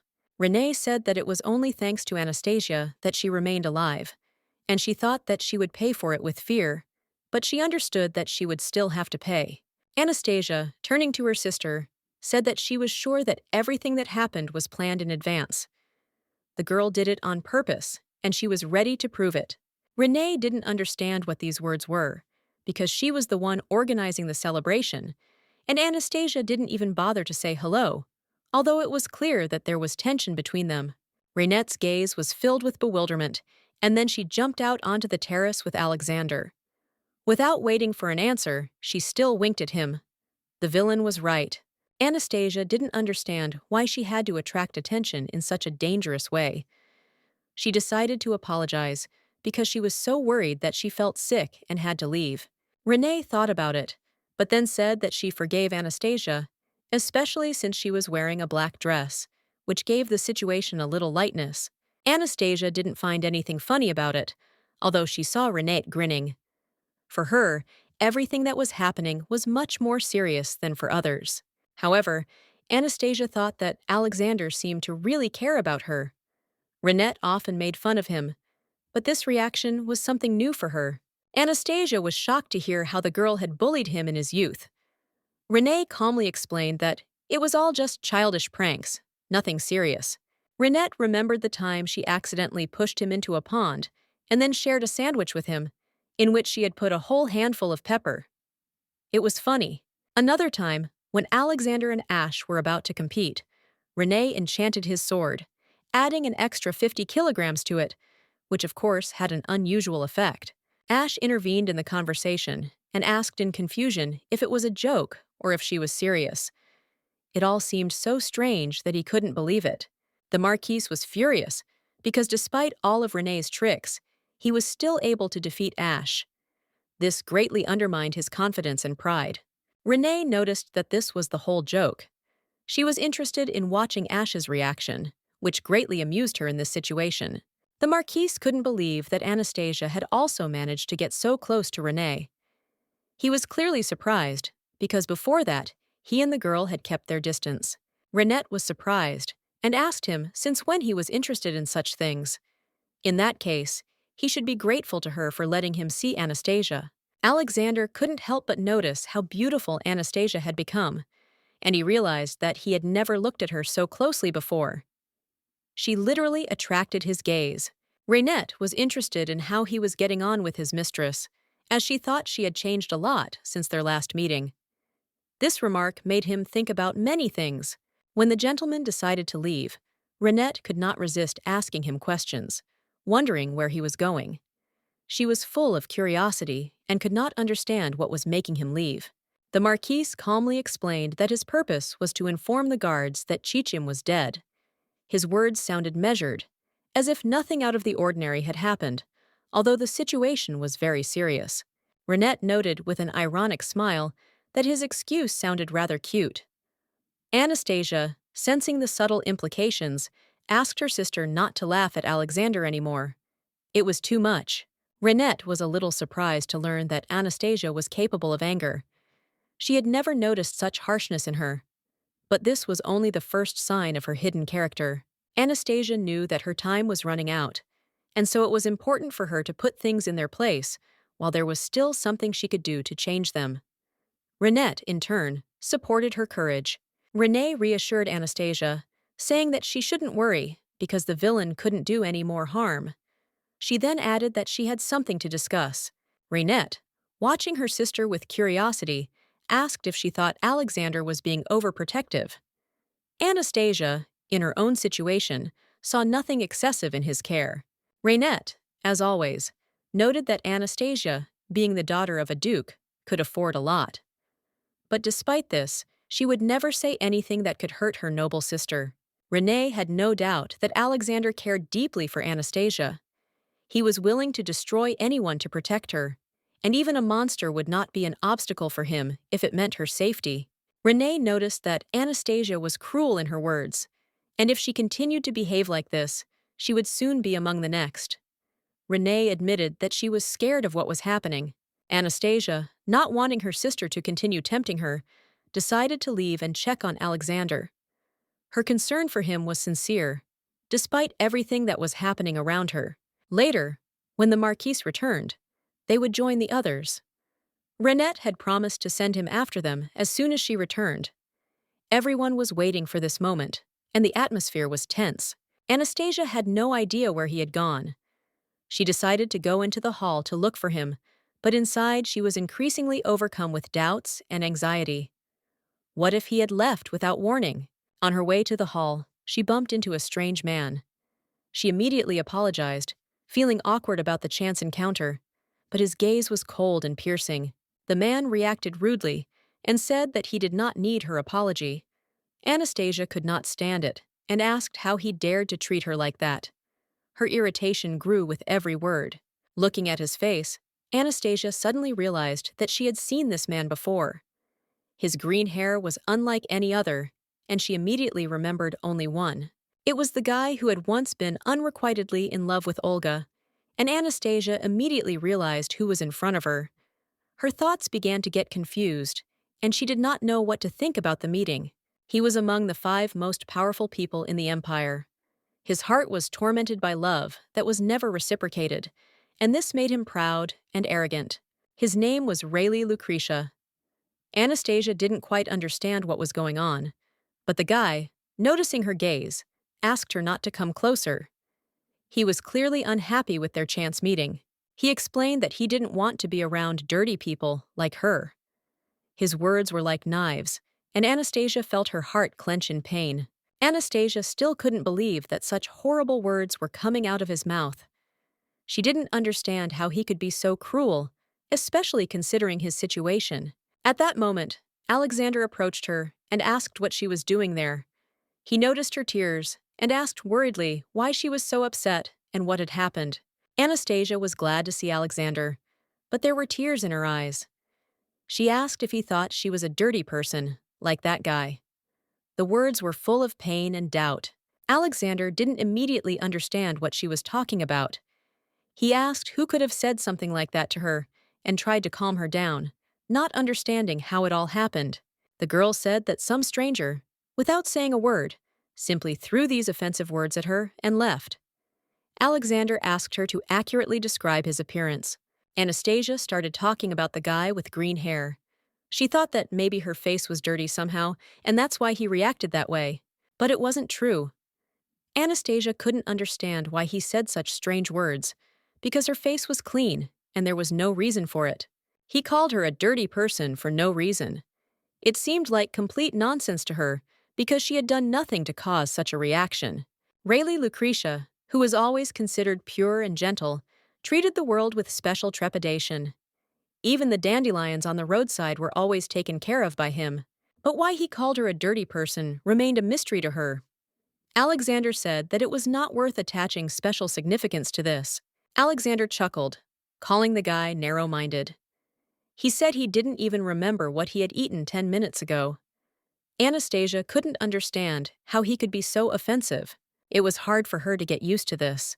She was so tired of it all that she wanted to change her clothes into pajamas and just go to bed. Everyone continued to look at her. Anastasia was increasingly doubting whether it was worth being here at all. She didn't understand what was wrong with him, because he was the same guy. His behavior made her extremely angry, and she decided to leave. But suddenly, someone called her name. This made her stop. Once they were there, the ladies began to joyfully say that they had been waiting for this meeting for a long time, and that finally, the lady had come to them. These were the same girls that Anastasia had seen at Ash's villa. She decided to ask how they were doing, and if everything was okay. The girls confirmed that everything was so, and were eagerly awaiting this meeting.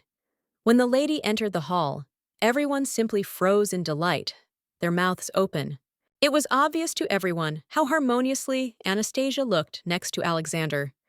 They created such an image that it seemed that they were ideally suited to each other. Anastasia couldn't understand what exactly had struck everyone so.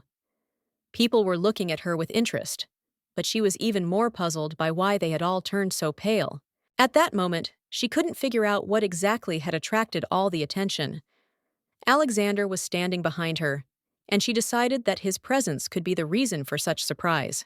The girl began to think that everyone's gaze was on Alexander, not on her.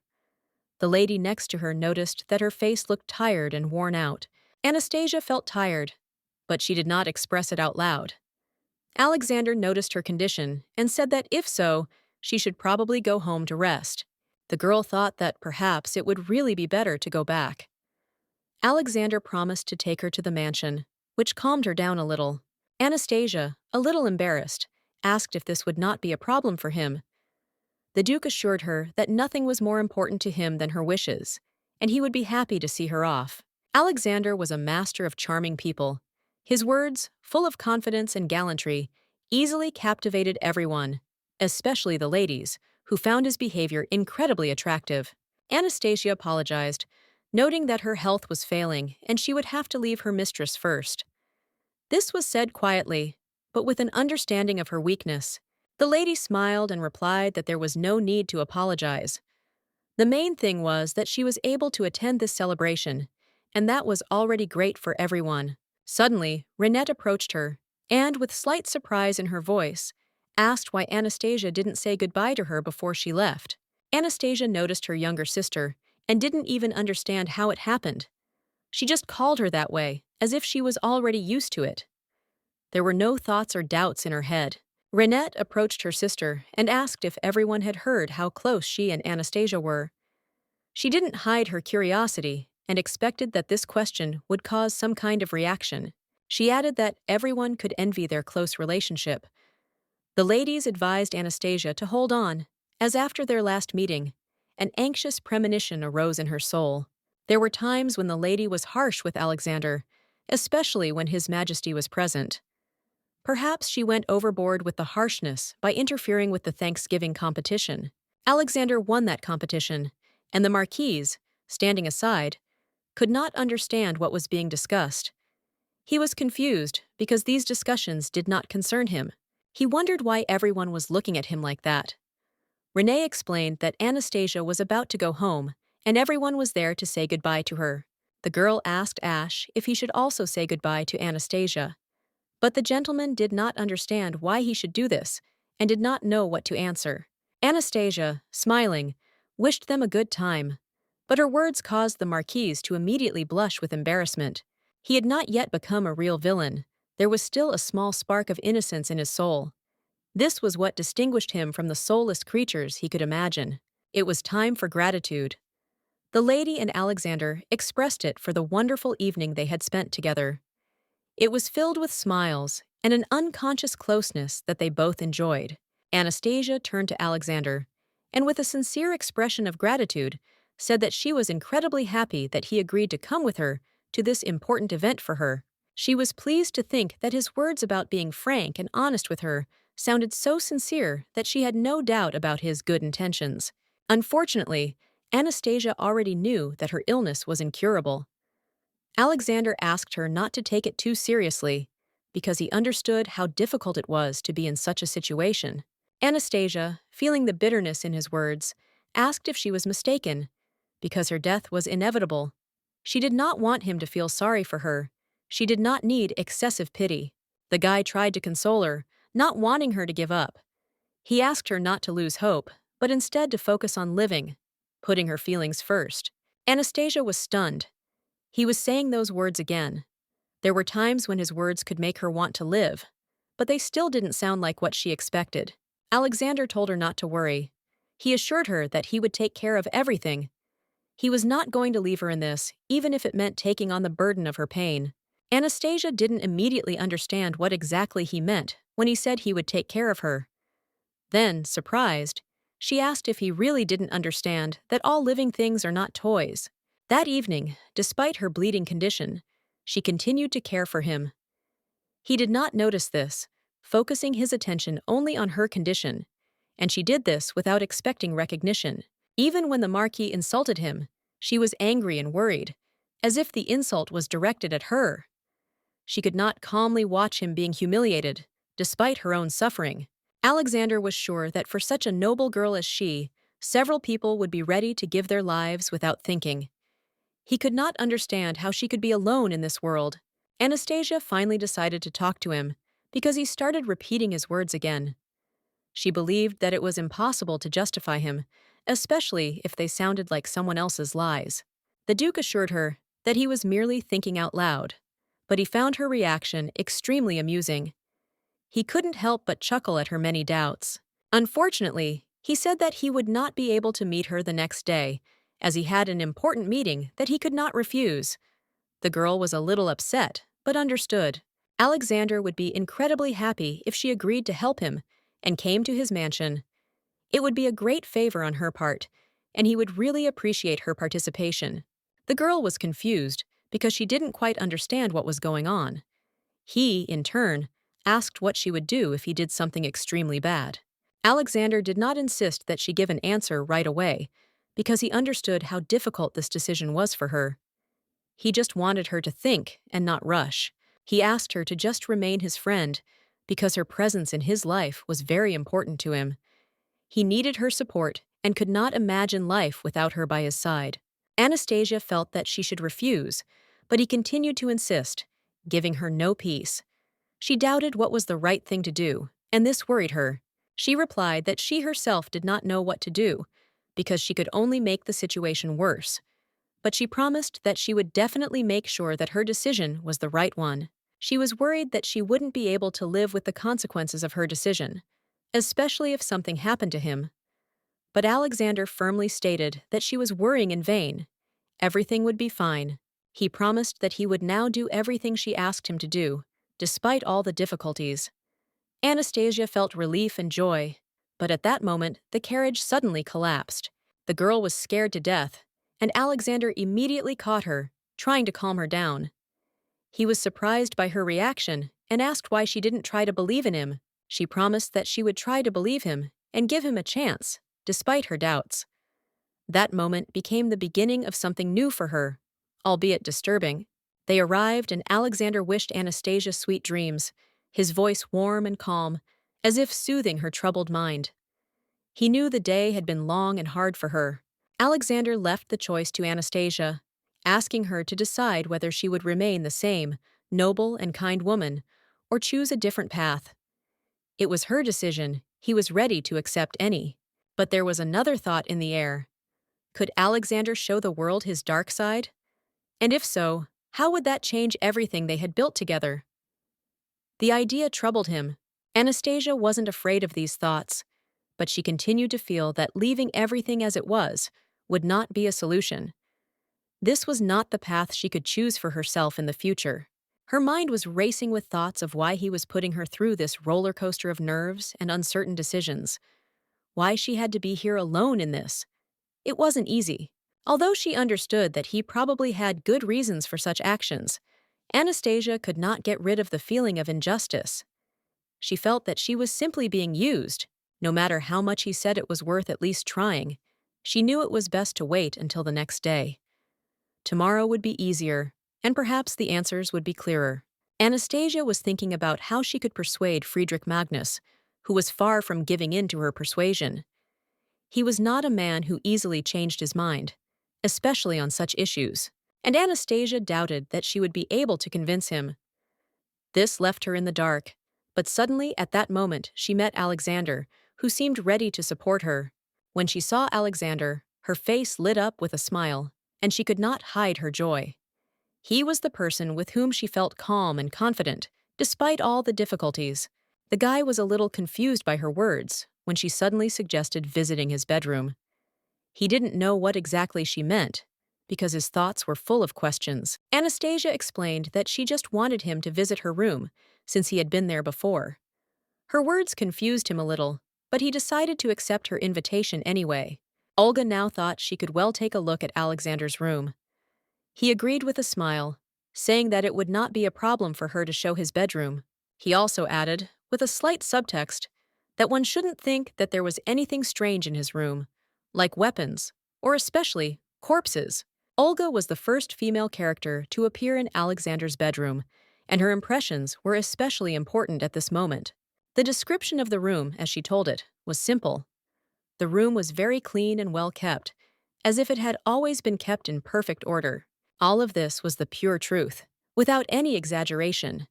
But Anastasia could not understand how the room could be so immaculately clean. In reality, the room was much tidier than she had imagined. Anastasia noticed that it literally sparkled with cleanliness. Alexander said that he didn't like the mess.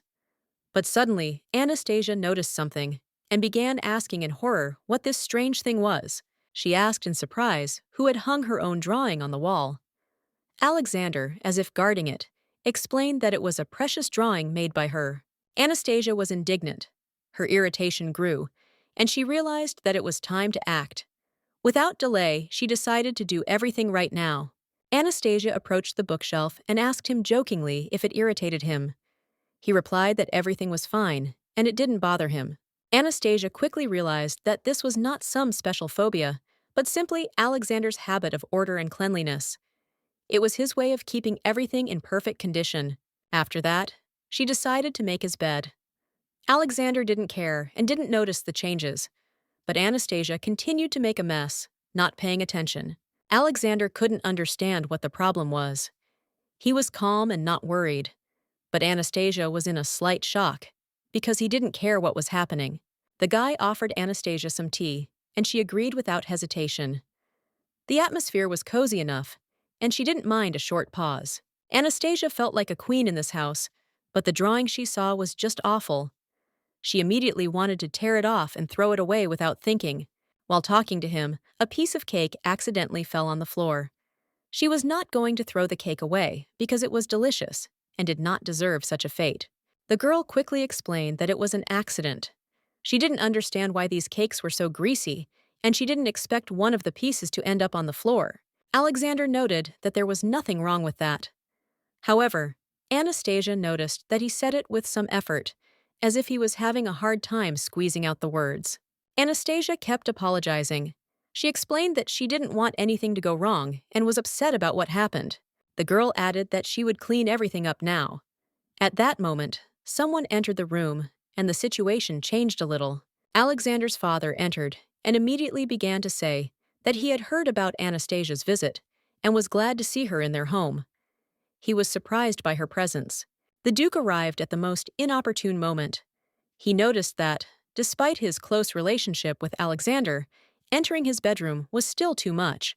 When the gentleman noticed that the bed was already made, he immediately stood up and headed for the door. He said that he would not disturb them, as he remembered an important matter that required his attention. Anastasia, seeing that he was about to leave, stopped him by asking him to stay. Friedrich, turning to her, noted that their company was cheerful, and it seemed that they had finally made peace. Anastasia, although she expected the Duke to come to scold them, did not think it would happen so soon. He appeared at the most unexpected moment, when she was ready for a conversation. This moment was her chance, and she took the plunge, saying that she wanted to talk to him seriously. She felt that this was her only chance to get her thoughts across to him. The Duke, hearing her words, was surprised and immediately asked what she wanted to talk about. He thought about it, because Anastasia was the only one who managed to slip away that day, but only Alexander was punished. The Duke was sure that what had happened was his son's fault, and under his influence, they had acted as they had. He was firmly convinced that Alexander was to blame for this, despite all the circumstances. Anastasia, disagreeing with his statements, said that this was not so. She tried to explain that their actions had nothing to do with her decision, and that it was her own choice. Alexander, approaching her, quietly told her not to try to justify herself. He was ready to take the blame on himself, despite the fact that he understood the complexity of the situation and the pressure he was under. He was under the Duke's close supervision, which only added to the tension. But Anastasia was sure that Alexander could not be the cause of all this, even if he was guilty. The Duke continued to consider Alexander dangerous, which only increased the tension in their relationship. However, Alexander kept himself in check, although it was clear that his patience was at its limit. Anastasia, feeling the gravity of the situation, told him that sometimes it was okay to disobey. She didn't want him to live his life in a lie, hiding his feelings and submitting to other people's expectations. The Duke was sure that it was not his business to interfere in the relationship between these two. However, his mind could not help but think about how to find a reason to interfere in their difficult situation. Anastasia admitted that she had overheard the entire conversation that day. She apologized for this, feeling guilty for being an unwitting witness to such frank words. She hadn't meant to eavesdrop, but she had accidentally found herself where she shouldn't have been.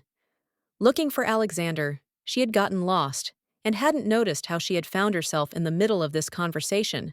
The Duke understood her and noted that she had probably heard everything in great detail. He offered to help, asking what exactly she expected from him, what he could do for her. The gentleman was ready to do everything to ease her worries and console her pain. But Anastasia asked him for one thing, that he at least once believe her and give her a chance to prove his sincerity.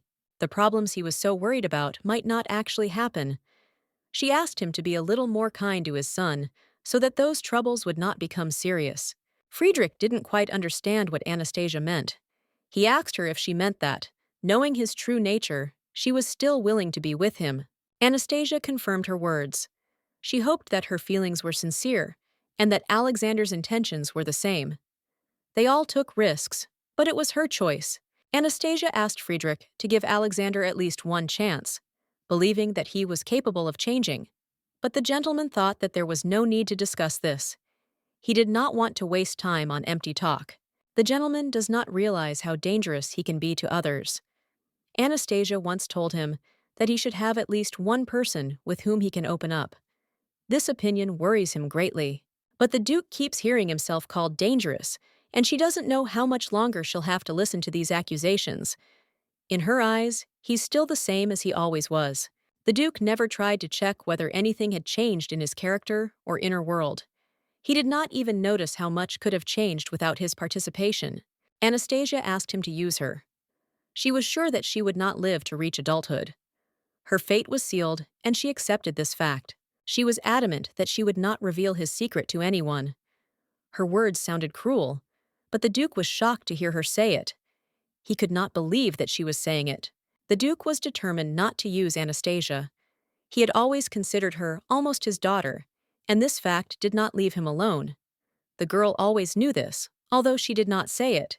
Anastasia knew that she was dear to him. She always felt it. But she still couldn't resist asking him what would happen if he had urgent matters to attend to. How would he act in such a situation? Or perhaps the Duke would have to part with his son for a long time. She wasn't going to worry about him, preferring to leave all these worries to him. Let him decide for himself. Anastasia didn't expect anything else from him. She understood that the gentleman wouldn't want to continue this conversation, so she silently agreed, so as not to create unnecessary questions. He sincerely thanked her for her good intentions. When he saw how close she became to his son, he was overwhelmed with feelings. He was very worried about their relationship and about her participation in their lives. He did feel affection for her, but if she felt like she had to do this for him, that wasn't quite true. He didn't want her to feel obligated. In that case, Anastasia decided that she wanted to be able to see Alexander freely. She didn't want it to be done again by order, like an electric shock, without her desire. Friedrich wasn't sure he could stop following him completely. He felt unsure, but Anastasia understood. She herself had the same feelings he had for Alexandra. Anastasia was ready to do everything possible for the sake of both of them. The master instructed her that Alexander should not undermine her trust in any way, and she decided to fulfill his request. Alexander assured her that he would never dare to violate the lady's trust. She was grateful to him for this and felt that his words were sincere and brought her peace. Anastasia felt her attitude towards this issue change. After such confidence, everything in her life immediately became clear and resolved, as if the problems disappeared. The gentleman remarked that since she was doing so well, he had nothing to worry about. He felt confident in her abilities and was pleased with her actions. The Duke returned to his usual state, not very pleased. He suddenly asked if she wanted to get rid of some unpleasant object that was clearly irritating him. Anastasia didn't quite understand what he was talking about, but Alexander immediately asked him to be quieter. He felt that the conversation was going beyond the normal. The Duke could not understand why young people today were so fond of filling their rooms with all sorts of unnecessary junk. It was strange and incomprehensible to him, and he did not hesitate to express his dissatisfaction. Anastasia calmly replied that it was not junk, but her drawing. It was important to her, and she did not want her work to be perceived as something useless. The Duke, upon seeing the drawing, was immediately delighted. He said it was a real beauty. He couldn't take his eyes off it. He was shocked by how she could create something like that. Anastasia, feeling a strange tension, said that it was better for him not to come near her. Her heart was wounded, and she could not forgive what had happened before. The gentleman, after looking at the painting carefully, said that if you look closely, it is really interesting. He saw in it something more than just a picture and was impressed. The painting showed a terrible injustice. It was the image of an ordinary man who lived his whole life for others. But in the end, he was framed and executed for something he did not do. Anastasia said that this was a picture of Alexander. The gentleman immediately understood whose work it was, and noted that now it became clear to him whose daughter she was. Anastasia asked if she should tell her mother these words. The gentleman immediately answered that her mother often insulted people, and it would be better for her to keep it to herself. He apologized for his abruptness, thinking it might be related to something strange, like nightmare-repelling images or sensations. His words were sincere. Anastasia suggested drawing him, realizing immediately that he might not be in the mood. However, the Duke noted that it was time to take a break and have lunch before continuing. He tried to avoid answering, skillfully changing the subject. Alexander noted that she most likely had not eaten for a long time. There was something in her appearance that made one think. Anastasia used to be very different from everyone else. It was impossible to approach her because her presence left an impression of something sinister and frightening. She always preferred solitude, avoiding public places.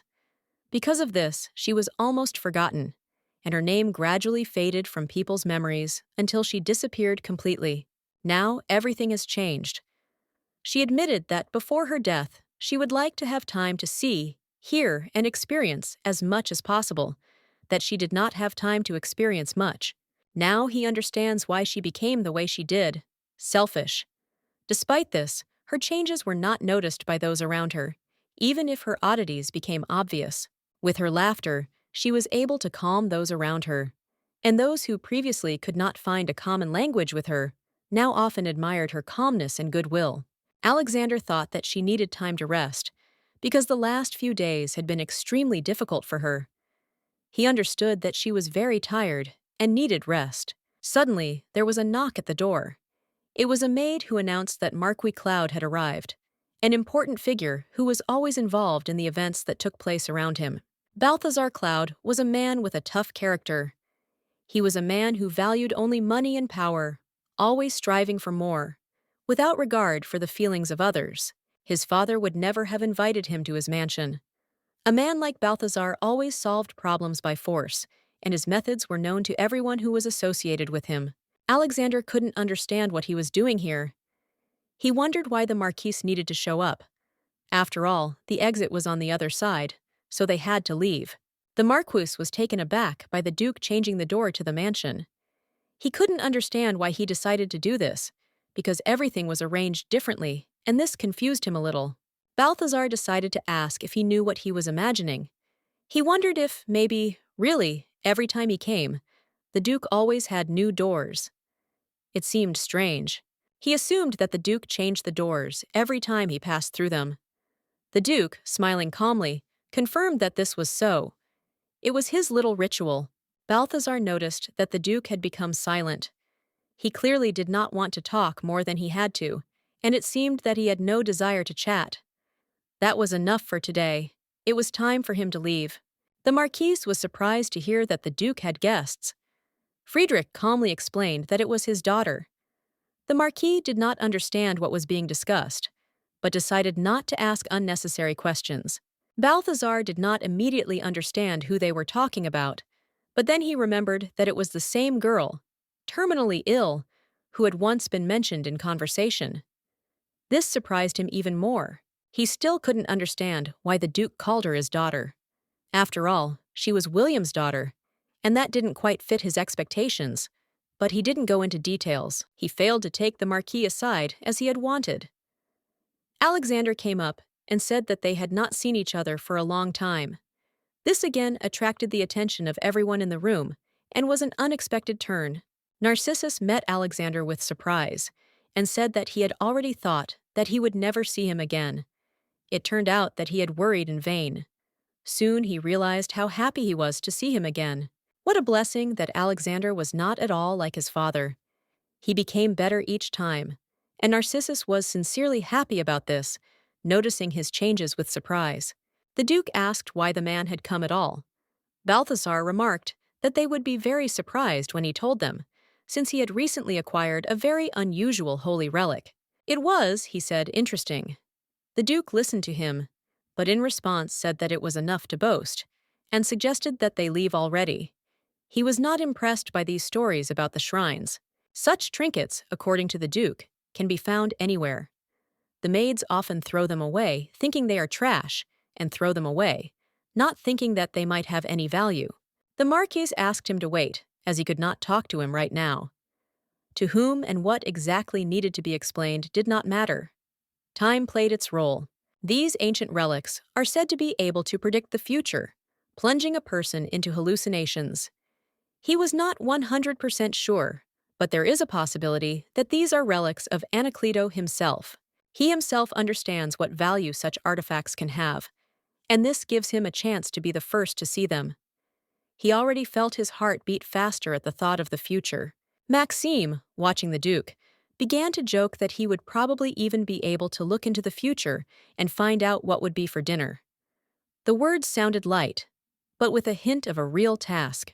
Matisse, noticing his doubts, asked if he was going to miss such a rare opportunity. The Duke asked in response where Anastasia was now. His interest was still there. Alexander replied that Anastasia was resting. Apparently, she was very tired after yesterday's celebration, because she always tried to maintain a joyful atmosphere for everyone around her. His father finally allowed him to see Anastasia more often, and the boy was shocked when he heard this. He couldn't believe that he had received such freedom, because he had never even dreamed of such meetings before. His father insisted that he go home. After that, the boy went inside and felt his mood gradually begin to change, because he couldn't wait to meet her. The first thing he needed to do was change his clothes. He always felt the need to do this after interacting with people who, in his opinion, invaded his personal space without permission. He didn't like it when people considered it normal to touch him. He felt uncomfortable, and any touch, even accidental, was perceived as a violation of his boundaries. But he couldn't express his feelings openly, because it could cause unpleasant consequences. Instead, he endured and always changed his clothes to feel a little better. You always had to endure, but one person was an exception. For him, it was not so hard, and he could even allow himself to forget about his habits and barriers. Alexander entered the room and immediately realized that Anastasia was not sleeping. He apologized for waking her, because he did not want to disturb her peace. Anastasia reassured him, saying that everything was fine, and he didn't have to worry. The Duke quickly suggested that they change their clothes and leave so as not to disturb her rest. He apologized again for disturbing her sleep. He finally finished all his actions and felt the tension gradually leaving room for ease. Anastasia didn't quite understand why he was changing his clothes again. Alexander explained that he was a little dirty, and that was an important reason for him to change his clothes. The lady noticed that his clothes didn't even look wrinkled. They looked perfect as always, and it made her wonder why he was so worried about every little thing. Anastasia added that she sincerely regretted that she had spoken so much to the Duke. She was worried that he might have been offended by her and considered her words unnecessary. Alexander assured her that this was not the case.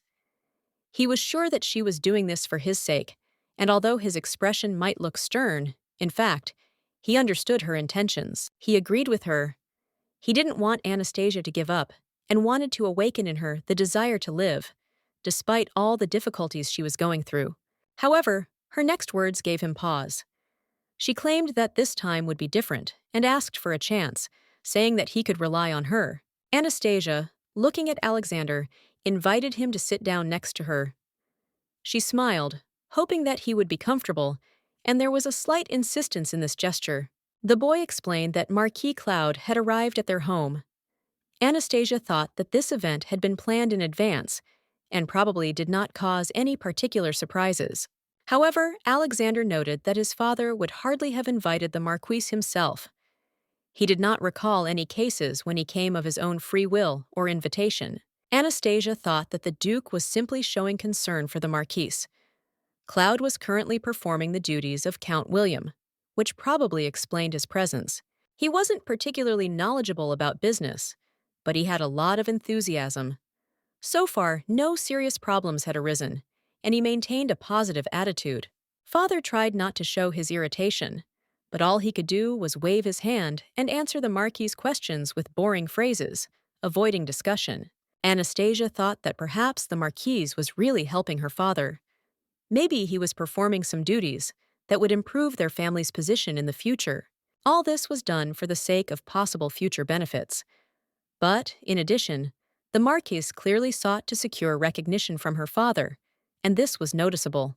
Whenever he found something valuable or received a rare item, the Marquis would immediately rush to boast to his father, just as happened today. Anastasia decided that she should also go down and greet the Marquis. Besides, her father had been forced to leave because of her, and she felt responsible. Alexander tried to calm her down, saying that Anastasia shouldn't feel guilty about leaving. He tried to relieve her of unnecessary tension and guilt. Before his departure, the Count himself chose his successors. But rumors reached him that they all refused, as the Marquis put pressure on them and threatened them in case of refusal. Now, however, no one wanted to become his successor, because the Marquis really put pressure on the people, and they preferred to retreat, despite the possible benefits. Anastasia was surprised to hear this, and said that if this was really the case, she doubted that the Marquis would be able to profit from it as he wanted. Alexander seemed to think that the Count was also aware of the situation. When he learned of the problems with the Marquis, he sent his father a long letter asking him to look into the situation. Alexander couldn't believe that there were so many offensive words in the world. Anastasia smiled at his reaction, realizing how much it hurt him. Anastasia looked tired, and Alexander noticed that she probably wanted to rest in the bedroom where the Count and Countess had once stayed. Although she was slightly sleepy, Anastasia was not worried. She still wanted to spend as much time with him as possible, not letting fatigue take over. Rest is really important. Anastasia, feeling how conversations about family had drawn her thoughts in, admitted that it made her miss her parents. This was not surprising, because she always valued moments with her family. She often wondered when they would return. Every day her expectations grew stronger. She knew that they would soon be together again, and this gave her hope. Anastasia felt how much she wanted this moment to come as soon as possible. The time spent without her family seemed long and painful to her. She already realized that if the right medicine was not found that could cure her, then she would not be able to meet them. This thought was hard for her. There was no medicine that could help. She knew that even the most experienced doctors could not help her in this situation, and it was painful. But still, she dreamed of seeing her family at least one last time. It would be of great value to her, despite everything that was happening to her health. Alexander noticed her strange behavior and asked Anastasia if something important had happened. He felt that something was bothering her. Anastasia said that Duchess Blythe brought home something amazing and invited everyone to see it. It sounded like something unusual, and she was interested in it. It was about a relic that Marquis Cloud had recently acquired. He was holding a viewing, and everyone was waiting to see this mysterious thing. The last time the Marquis came was only to show this relic. It was important to him, but everything seemed strange and inexplicable. Although there were doubts about its authenticity, many believed that it could be a genuine relic that belonged to Anacleto himself.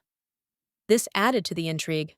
Anastasia asked again, because they say that if a thing really has such power, it can affect the human mind.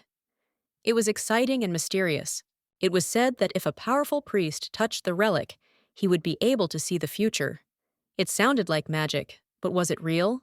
At first, it was possible to glimpse such trivialities as what would be for dinner, but sometimes, according to rumors, it was possible to see even into the distant future.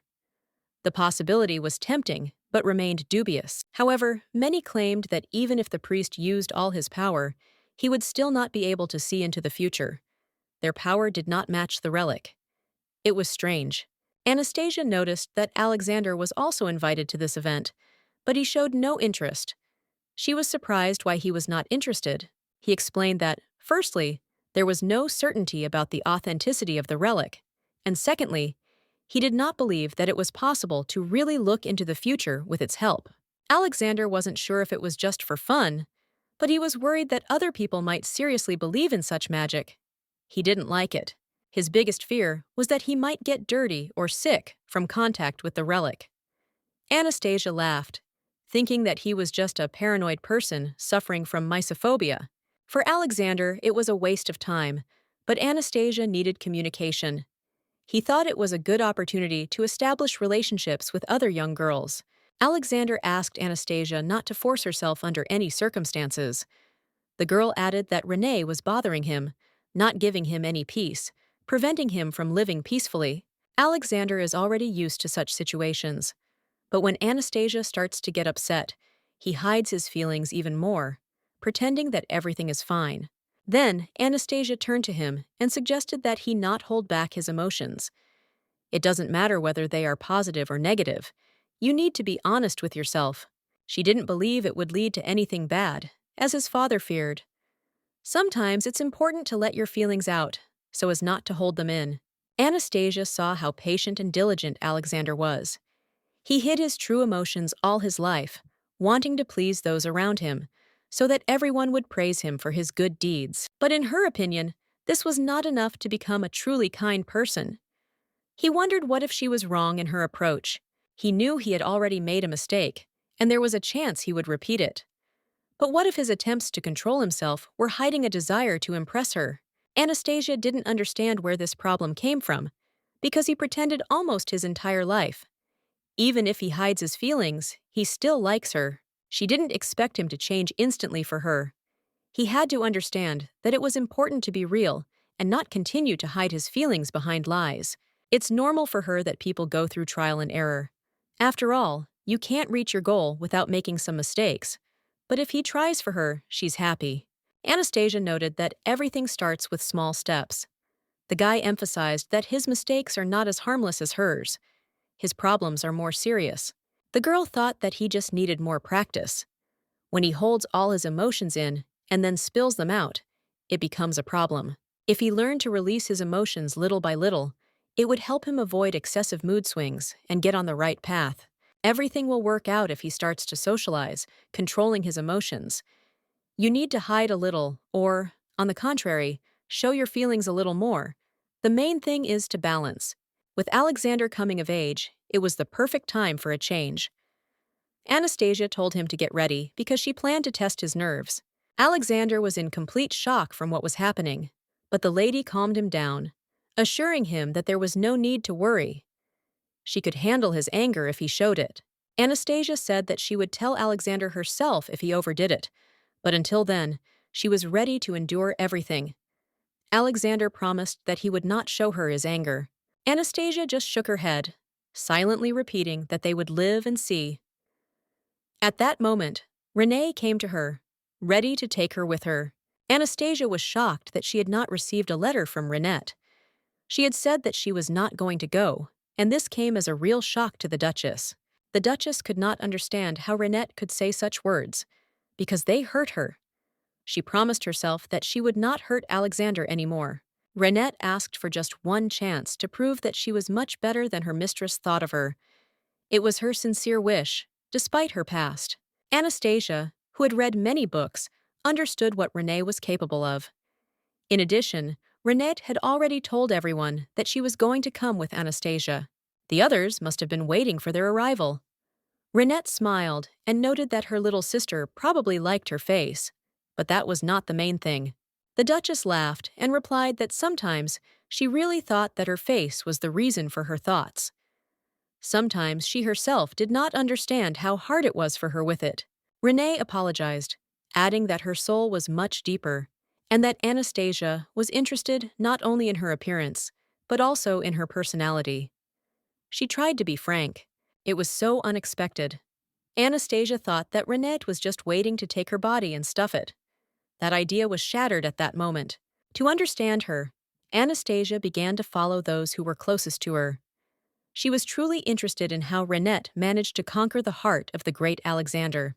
Anastasia was so free and uninhibited that her behavior did not surprise him. She was very important to him, and he knew for sure that he would never betray her. Renette once asked him if he remembered the moment when she confessed that she had been pestering Alexander. Anastasia immediately got angry, and Renette felt that this was the end. Renette hadn't even dared to amend her invitation, and now it seemed she was ready to throw her out the door for coming at that moment. Everything was so tense. Anastasia asked if it was normal to be angry because of another person. Was it strange that she was so upset? Renette felt that this was not a normal situation. If they became friends, Renette would like to allow herself to show such feelings for Anastasia, to be open, not to hide her emotions.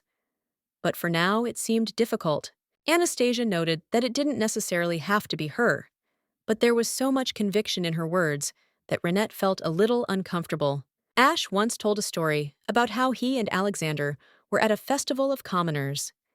His stories were always full of details, and Renette could not forget that moment. The people who were nearby demanded something from them. Anastasia defended Alexander so fiercely that his blood almost spilled. Renette remembered all of this. Renette was delighted with Anastasia and wanted to know her better. She also dreamed that Anastasia would protect her in the same situation as she did with Alexander. Renette noticed that no matter what speeches the Duchess made, she always had one goal. She knew exactly what she wanted and never deviated from it. Everyone is worried because they can't find a common language with Anastasia, but for her, it's not a problem. She understands perfectly well that everything is going as it should. Everything is fine in her world. Renette suggested that Anastasia trust and become the most prominent figure in social circles. It would be useful for her, because she could always be in the public eye, and it would be good for her. It was all a bit awkward for Renette. She couldn't understand how Anastasia could make her behave so openly without thinking. Anastasia decided to leave. Renette, not understanding why everything was ending so quickly, asked her to stay. She couldn't bear the thought of losing her so easily. Renette was on the verge of tears. Renette realized that she had better change before going out. Everyone was probably already waiting for her. She didn't want to be late and get into another awkward situation. It wouldn't take long, and Renette asked to wait. She hoped that Anastasia would understand her correctly, because she just wanted to return the favor for her frankness and openness. Anastasia wanted nothing more than for the Duchess to stop bothering Alexander. She had given her word, and for her that was enough to complete her duty. Anastasia also thought that Renette should stop talking about social circles. She could not attend such events often, since her health was far from ideal, and she quickly tired. At such moments, Anastasia did not understand how she could offend people. She did not know how to be the center of attention and not cause discontent, not cause unnecessary trouble to those around her. At one point, the Duchess turned to Anastasia and said that she did not want to do anything more for her future. She believed that her days were numbered and her life was about to end. On the way to the palace, Anastasia noticed that Renette, although she said she could answer the question, was still nervous. Anastasia decided not to dwell on it. Anastasia could hear her voice shaking, but she didn't think about it. She realized that it was better to leave everything as it was, and let her head not get filled with unnecessary thoughts. Although she knew that this girl could be treacherous, her greeting was impeccably friendly. The ladies greeted her and the Duchess with real warmth. Anastasia, in turn, also said hello, smiled, and asked how they were doing, trying to keep the conversation going. The women were grateful for her attention. The ladies noticed that Larissa's outfit suited her perfectly as always, and Blair looked very cute with her bangs cut. Anastasia sincerely praised them for their changes in appearance. The answer was sincere, although the ladies understood perfectly well that the compliments were not made for nothing. Still, they knew that someone did not notice these efforts, and this was strange. Larissa could not hide her disappointment. She gave a gift, but did not receive an answer. 3 days had already passed, and the silence left her at a loss. The ladies, noticing her discontent, decided to ask Anastasia if Alexander was the same. This question made the lady feel uncomfortable, but they continued. Alexander is so attentive to her, maybe she likes it. All this was said with a slight hint, and Anastasia felt a slight embarrassment. Anastasia blushed at such questions, but at the same time, she was pleased that they were paying attention to her. She felt a little awkward, but inside she was happy. Sometimes she felt like her feelings and reactions were too strange, that she might be some kind of pervert. This made her doubt her own desires. Renette suggested ending the conversation and going inside to look at the relics and ask about them. She was determined to learn more about these items. Luckily, her sister helped. It was indeed a palace they were heading to, and Renette felt that this place held many secrets and historical mysteries. Larissa wasn't sure that the relics could really show the future, but Blair herself was also amazed that these ancient objects had survived to this day. Perhaps the Duchess knows how the Marquis was able to find this relic. Renette had no idea when she received the invitation from the Marquis's son. He did not say a word. He did ask one thing, though. He wondered if Renette could bring Anastasia here, which left her with questions and a bit of a surprise. Anastasia and Alexander, there was an atmosphere of love around them. Ash would probably get in their way, because they wanted Anastasia to be with the most suitable man, the best for her. Anastasia felt like she was being protected, like a sister. Blair couldn't help but ask if Anastasia had had any relationships before. It was all a little awkward for her. Then Blair asked about her lover, and such questions greatly embarrassed the lady. She did not expect to be questioned like that. It made her feel uncomfortable. Anastasia felt very awkward, realizing how seriously they were talking about this. She felt her naivety and innocence, which only increased her embarrassment. The last time she was with him in public was when they attended the Chichim festival. They probably made fun of them then too, but Anastasia chose to forget about it. They seem to have embarrassed the lady a little, and they will not ask her about such things anymore. They also asked her to be careful with men like Ash. Anastasia couldn't believe that she was making such an impression on someone. She thought that her questions were being taken seriously, and it confused her a little. However, this was not entirely true. Anastasia looked great next to Alexander, and everyone supported their relationship while apologizing for their rudeness and concern. Her family was now very far away, and the Duke was her godfather.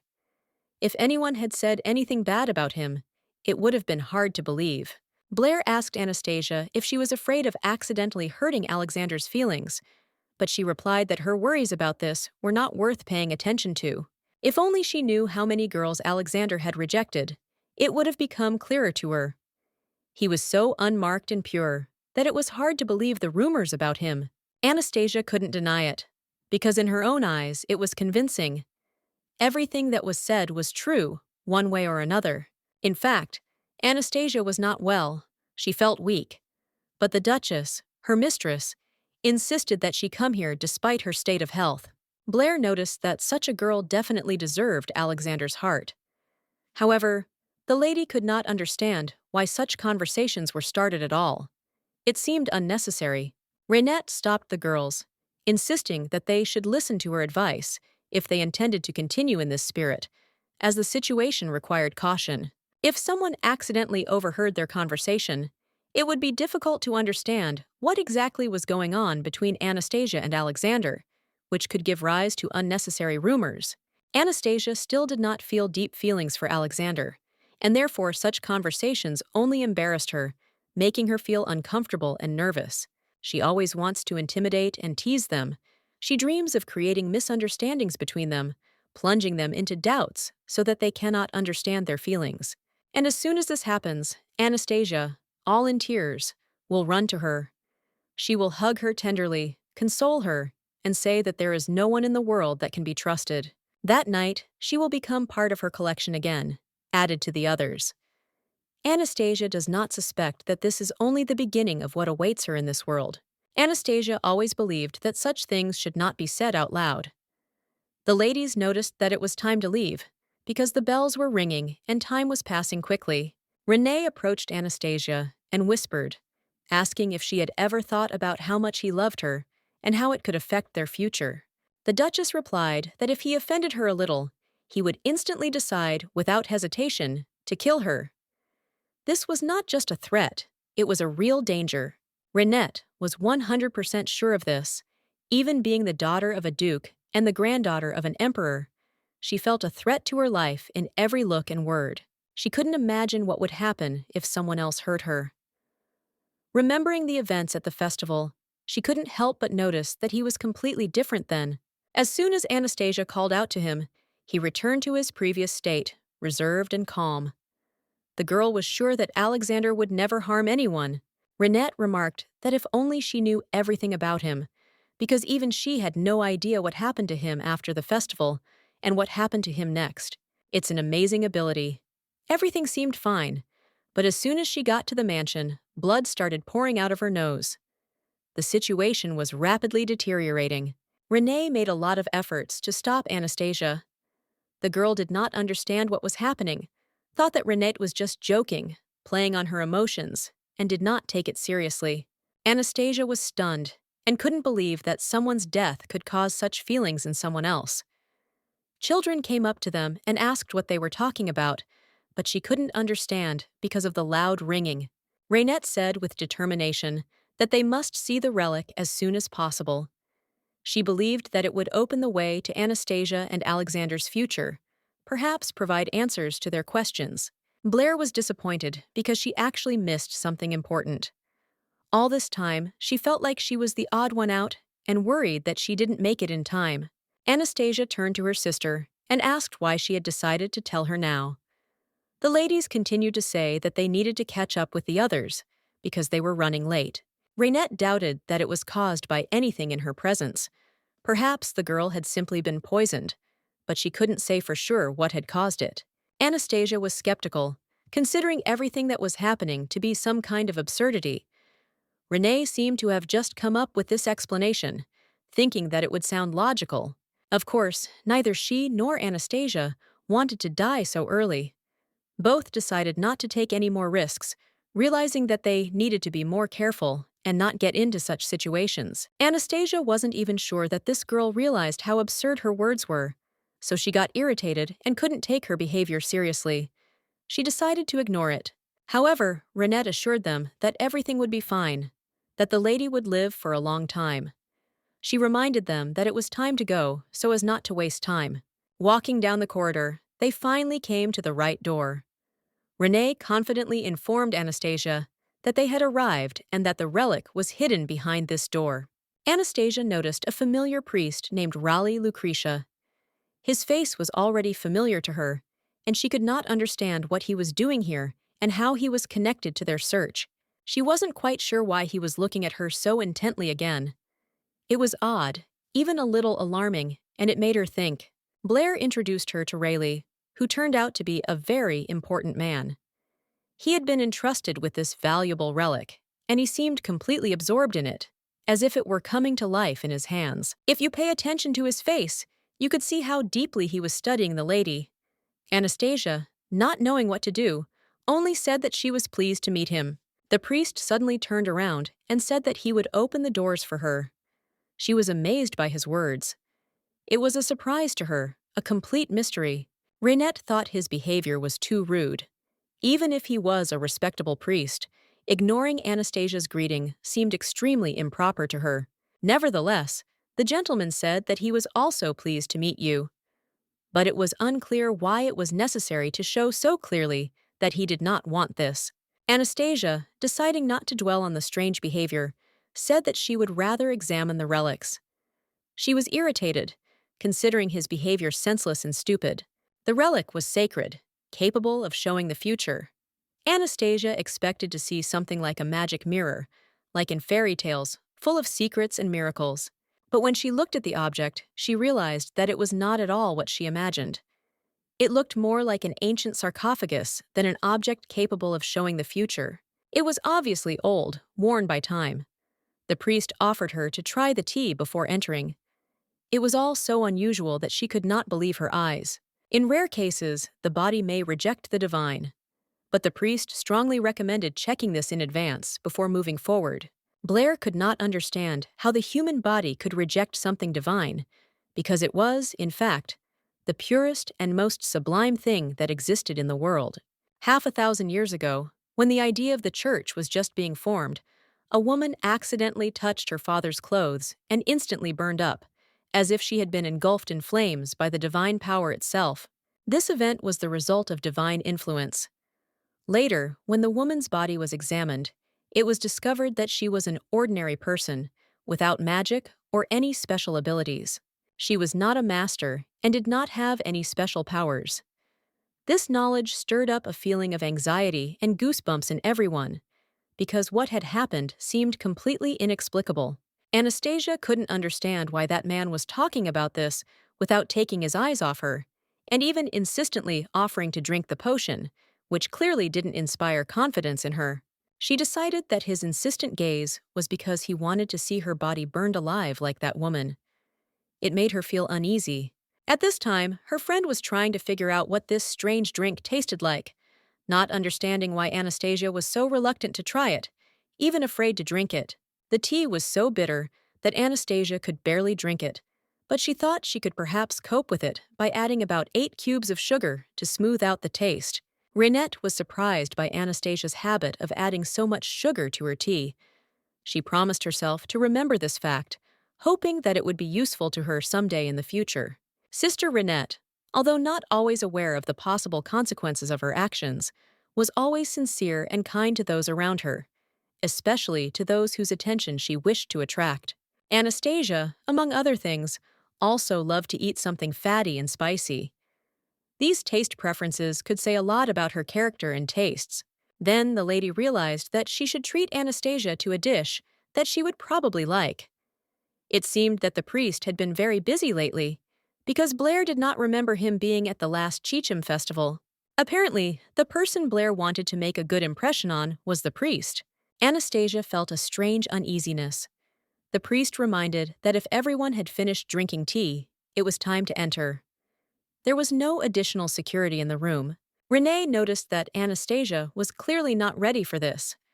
She admitted that she did not want to discuss her feelings, but suspected that it could ruin the whole atmosphere. The Duchess then suggested that Anastasia was afraid of facing her own dead body lying in a cold grave, and this thought caused her fear. She might see a future where she has to give her own funeral eulogy. Anastasia said she doesn't understand why everyone cares about her when she just wants to have fun. Renette didn't want to force Anastasia to do anything against her will. However, she was so sweet, and just a few days ago she said she was ready to look into the future, and now she changed her mind. So the girl decided that it was better to go through all this quickly, touch the relic, and then everything would be over. She understood that nothing could be changed. If you get closer, you can see the inscriptions engraved on the surface. Renette noticed that the layer of dust was too thick, as if no one had touched it for a long time. She doubted whether the relic would work if she simply ran her fingers over it. With these thoughts in mind, the girl decided to touch the ancient object. Renette exclaimed that it seemed like her dream would soon come true, and expressed her joy to Anastasia, anticipating that everything would finally work out as they dreamed. Together with Alexander, they will pay homage to this place, and at dawn she will steal the body. Everything seems so real and impossible, but they decided. But then the lady waved it off, saying that it was just a joke.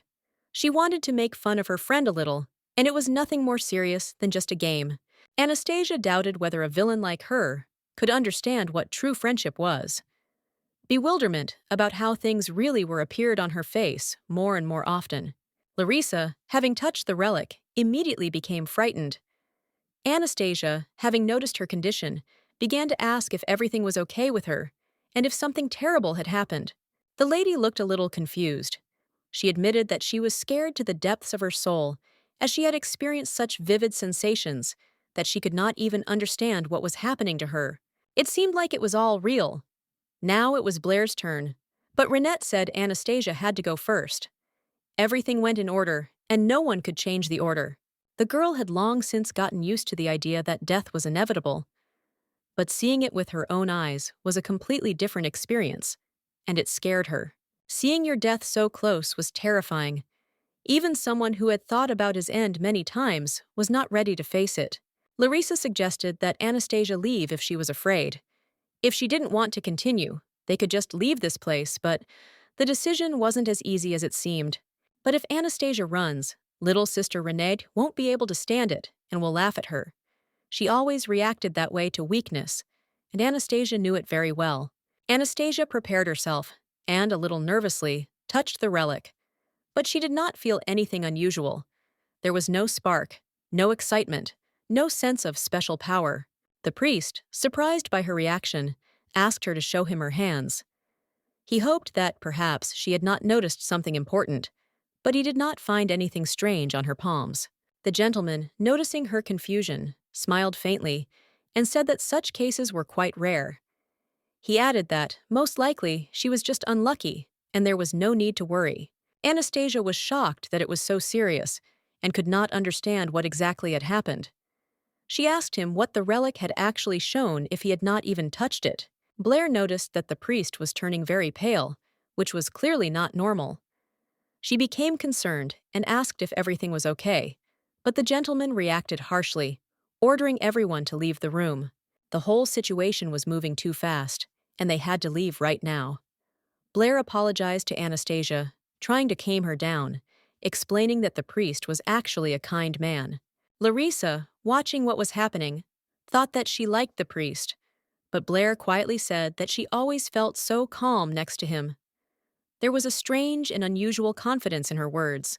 The priest was always humble and caring, and Blair added that she liked Laurel. He soon gave her a sapling he had grown himself, which was a very important gesture for her. Renette, noticing her thoughtfulness, asked if everything was okay with the girl. She understood her feelings and wanted to support her, asking if what was happening was some kind of misunderstanding. A girl shouldn't justify a man who made a mistake. She saw how rude he was to Anastasia. It was completely unacceptable, especially in front of a lady. Anastasia couldn't understand why she was so protective of her. It seemed like the Duchess wouldn't let anyone judge her, not even giving them the slightest opportunity to speak. Anastasia agreed that the Duchess was right, and the priest was indeed mistaken. Blair said that she would go and make sure to ask him to apologize to Anastasia. Larissa also decided to leave, because she had her own business. So they left the place, leaving Anastasia and Renette alone with their thoughts and experiences. Renette was relieved that the destroyers were gone. Anastasia was in complete shock, because she was the one who invited them, not expecting such problems. If Anastasia had suggested going for a walk together, she would definitely not have agreed. Renette chose girls who could keep their mouths shut and would not arouse jealousy. But Renette did not expect the priest to do so. Anastasia, having relaxed a little, said that she felt better and that she would give Renette a ride to the Duke, which surprised her. Renette couldn't understand what she was talking about. As soon as they got there, they would go to the Count. Renette asked if Anastasia understood that her appearance didn't matter now. Anastasia ran quickly, her steps faltering from panic and fear. She stopped abruptly when she saw Alexander, who was holding her lifeless body. He smiled, saying that he said that sooner or later he would kill everyone. All his mistakes, which at first glance seemed small and insignificant, in fact turned out to be much more serious than those made by Anastasia. Her mistakes almost never led to catastrophic consequences. When Anastasia woke up, she felt unbearable pain in her hands, as if fire was penetrating every cell of her body. She began to scream in pain, calling Irina for help, hoping that someone would hear her. A maid burst through the door, with concern in her eyes. She hurried to Anastasia and asked what had happened. Why she had screamed in the middle of the night, disturbing everyone in the house. The maid's face expressed concern. The maid was in complete shock when she saw Anastasia's bloody and wounded hands. Without wasting any time, she immediately began to bandage the wounds, trying to help her as quickly as possible and ease her suffering. Yesterday, when Renette sent her home, Anastasia was so pale that she could barely stand on her feet. As soon as she got to her house, she immediately fell into bed and fell asleep, exhausted by everything that had happened. Anastasia had never thought that fatigue could be so painful. She had heard about it in the temple, but she had never imagined that she would ever face such consequences herself. The temple said that more than 500 years ago, a girl who touched the priest's clothes was burned by the incredible divine power that emanated from him. These were terrible and mysterious events. Rayleigh kept glancing at Anastasia, especially when she was drinking tea. He watched her hands closely. His gaze was persistent, as if he was looking for something special in her movements. He was definitely hiding something, and Anastasia felt that touching this mysterious and enigmatic object could be dangerous for her, although she could not understand why. The Sinclair family had always been ordinary, without any notable features. This only increased her confusion, because nothing in the family tree could explain what was happening. Anastasia could not understand what was happening to her body. The maid, having examined her, said that, in her opinion, it was just a burn, but the mistress herself doubted it. Despite the fact that the medicine was applied, there was no improvement. The condition remained unchanged, and Anastasia continued to feel uneasy. Irina thought that it was necessary to send a letter, but the lady was against anyone knowing about her condition. She did not want anyone to know about her problems. All this happened because Anastasia had to figure out the situation herself. Soon morning came, and she waited for Alexander to arrive. In her dream, Alexander was wearing a terrible, sinister armor and was killing everyone she cared about. She saw him carrying the dead Anastasia, and it was a frightening and terrifying vision. She became curious. What if all this really happened after her death? If the relic showed her the future? Questions tormented her, but she did not know the answer. However, Anastasia was sure that Alexander would not do this. It seemed impossible, and she tried to calm down despite her disturbing thoughts. She greeted Alexander, noticing that he had arrived earlier than usual. This seemed strange to her, and she decided to find out what could have caused his early arrival. Alexander also greeted her, explaining that he had come early because he had not seen her yesterday. He looked worried, as if something was bothering him. Alexander noted that the lady looked ill and assumed that she was ill. Apparently, she was overtired, because Sister Renette sent her home after the previous day. The lady noticed that Alexander was so observant that it was sometimes annoying. He couldn't help but notice that she was wearing gloves, which immediately caught his attention. Anastasia turned to the side and noted that he had not yet had breakfast. She was alone and could not help but ask him to join the table, although she was not entirely happy with his presence. She was curious about how he would react when he found out the whole truth. She knew that his reaction could be unpredictable, and this worried her a little, especially his attitude. Perhaps he would try to keep his distance, like the priest, avoiding her. She couldn't understand why she seemed so repulsive, and why even the divine power rejected her. Alexander asked a question regarding whether Rayleigh Lucretia was again in the same mood as before towards her. Despite everything, Renette tried to imagine them in her imagination. The Duchess seemed to really like her, judging by the fact that she invited several more girls to avoid any unpleasant situations and to keep the atmosphere from becoming too tense. Anastasia suddenly asked him what he would do if she died. The gentleman, thinking, suggested that this object was some kind of relic that predicted a future where she was no longer. She quickly explained that this was not so, and that she had simply seen a strange dream, which had greatly surprised her. It was not a prophecy, but only a vague, inexplicable vision, but it had alarmed her. Alexander, noticing her confusion, asked her to tell him frankly what she was eating now. This was a question that interested him, because he noticed that she could not quite concentrate. Anastasia was surprised by his request. She admitted that she could not taste the food at the moment, and this added to the strangeness of her behavior. Alexander suggested coming to her and asked her to stop chewing. The girl did not quite understand why all this was happening. Alexander apologized to her, explaining that he was a little worried about her condition. He was sincerely worried. Alexander pulled something strange out of her mouth, and Anastasia couldn't figure out how it got there. Everything was happening too suddenly, and she was confused. He promised that he would not insist that she tell him what had happened. He was willing to wait as long as it took to make her feel better. But despite his promises, Alexander could not get rid of his anxiety.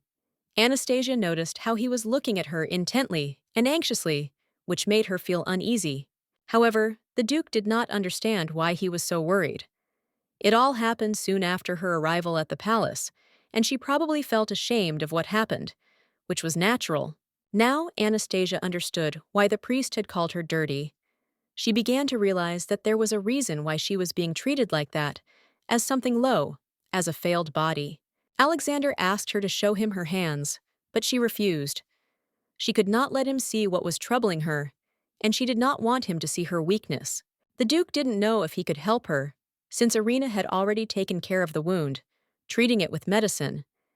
He only hoped that his actions would ease her suffering a little. Alexander believed that she would feel better if she showed him her wound and told him how she felt.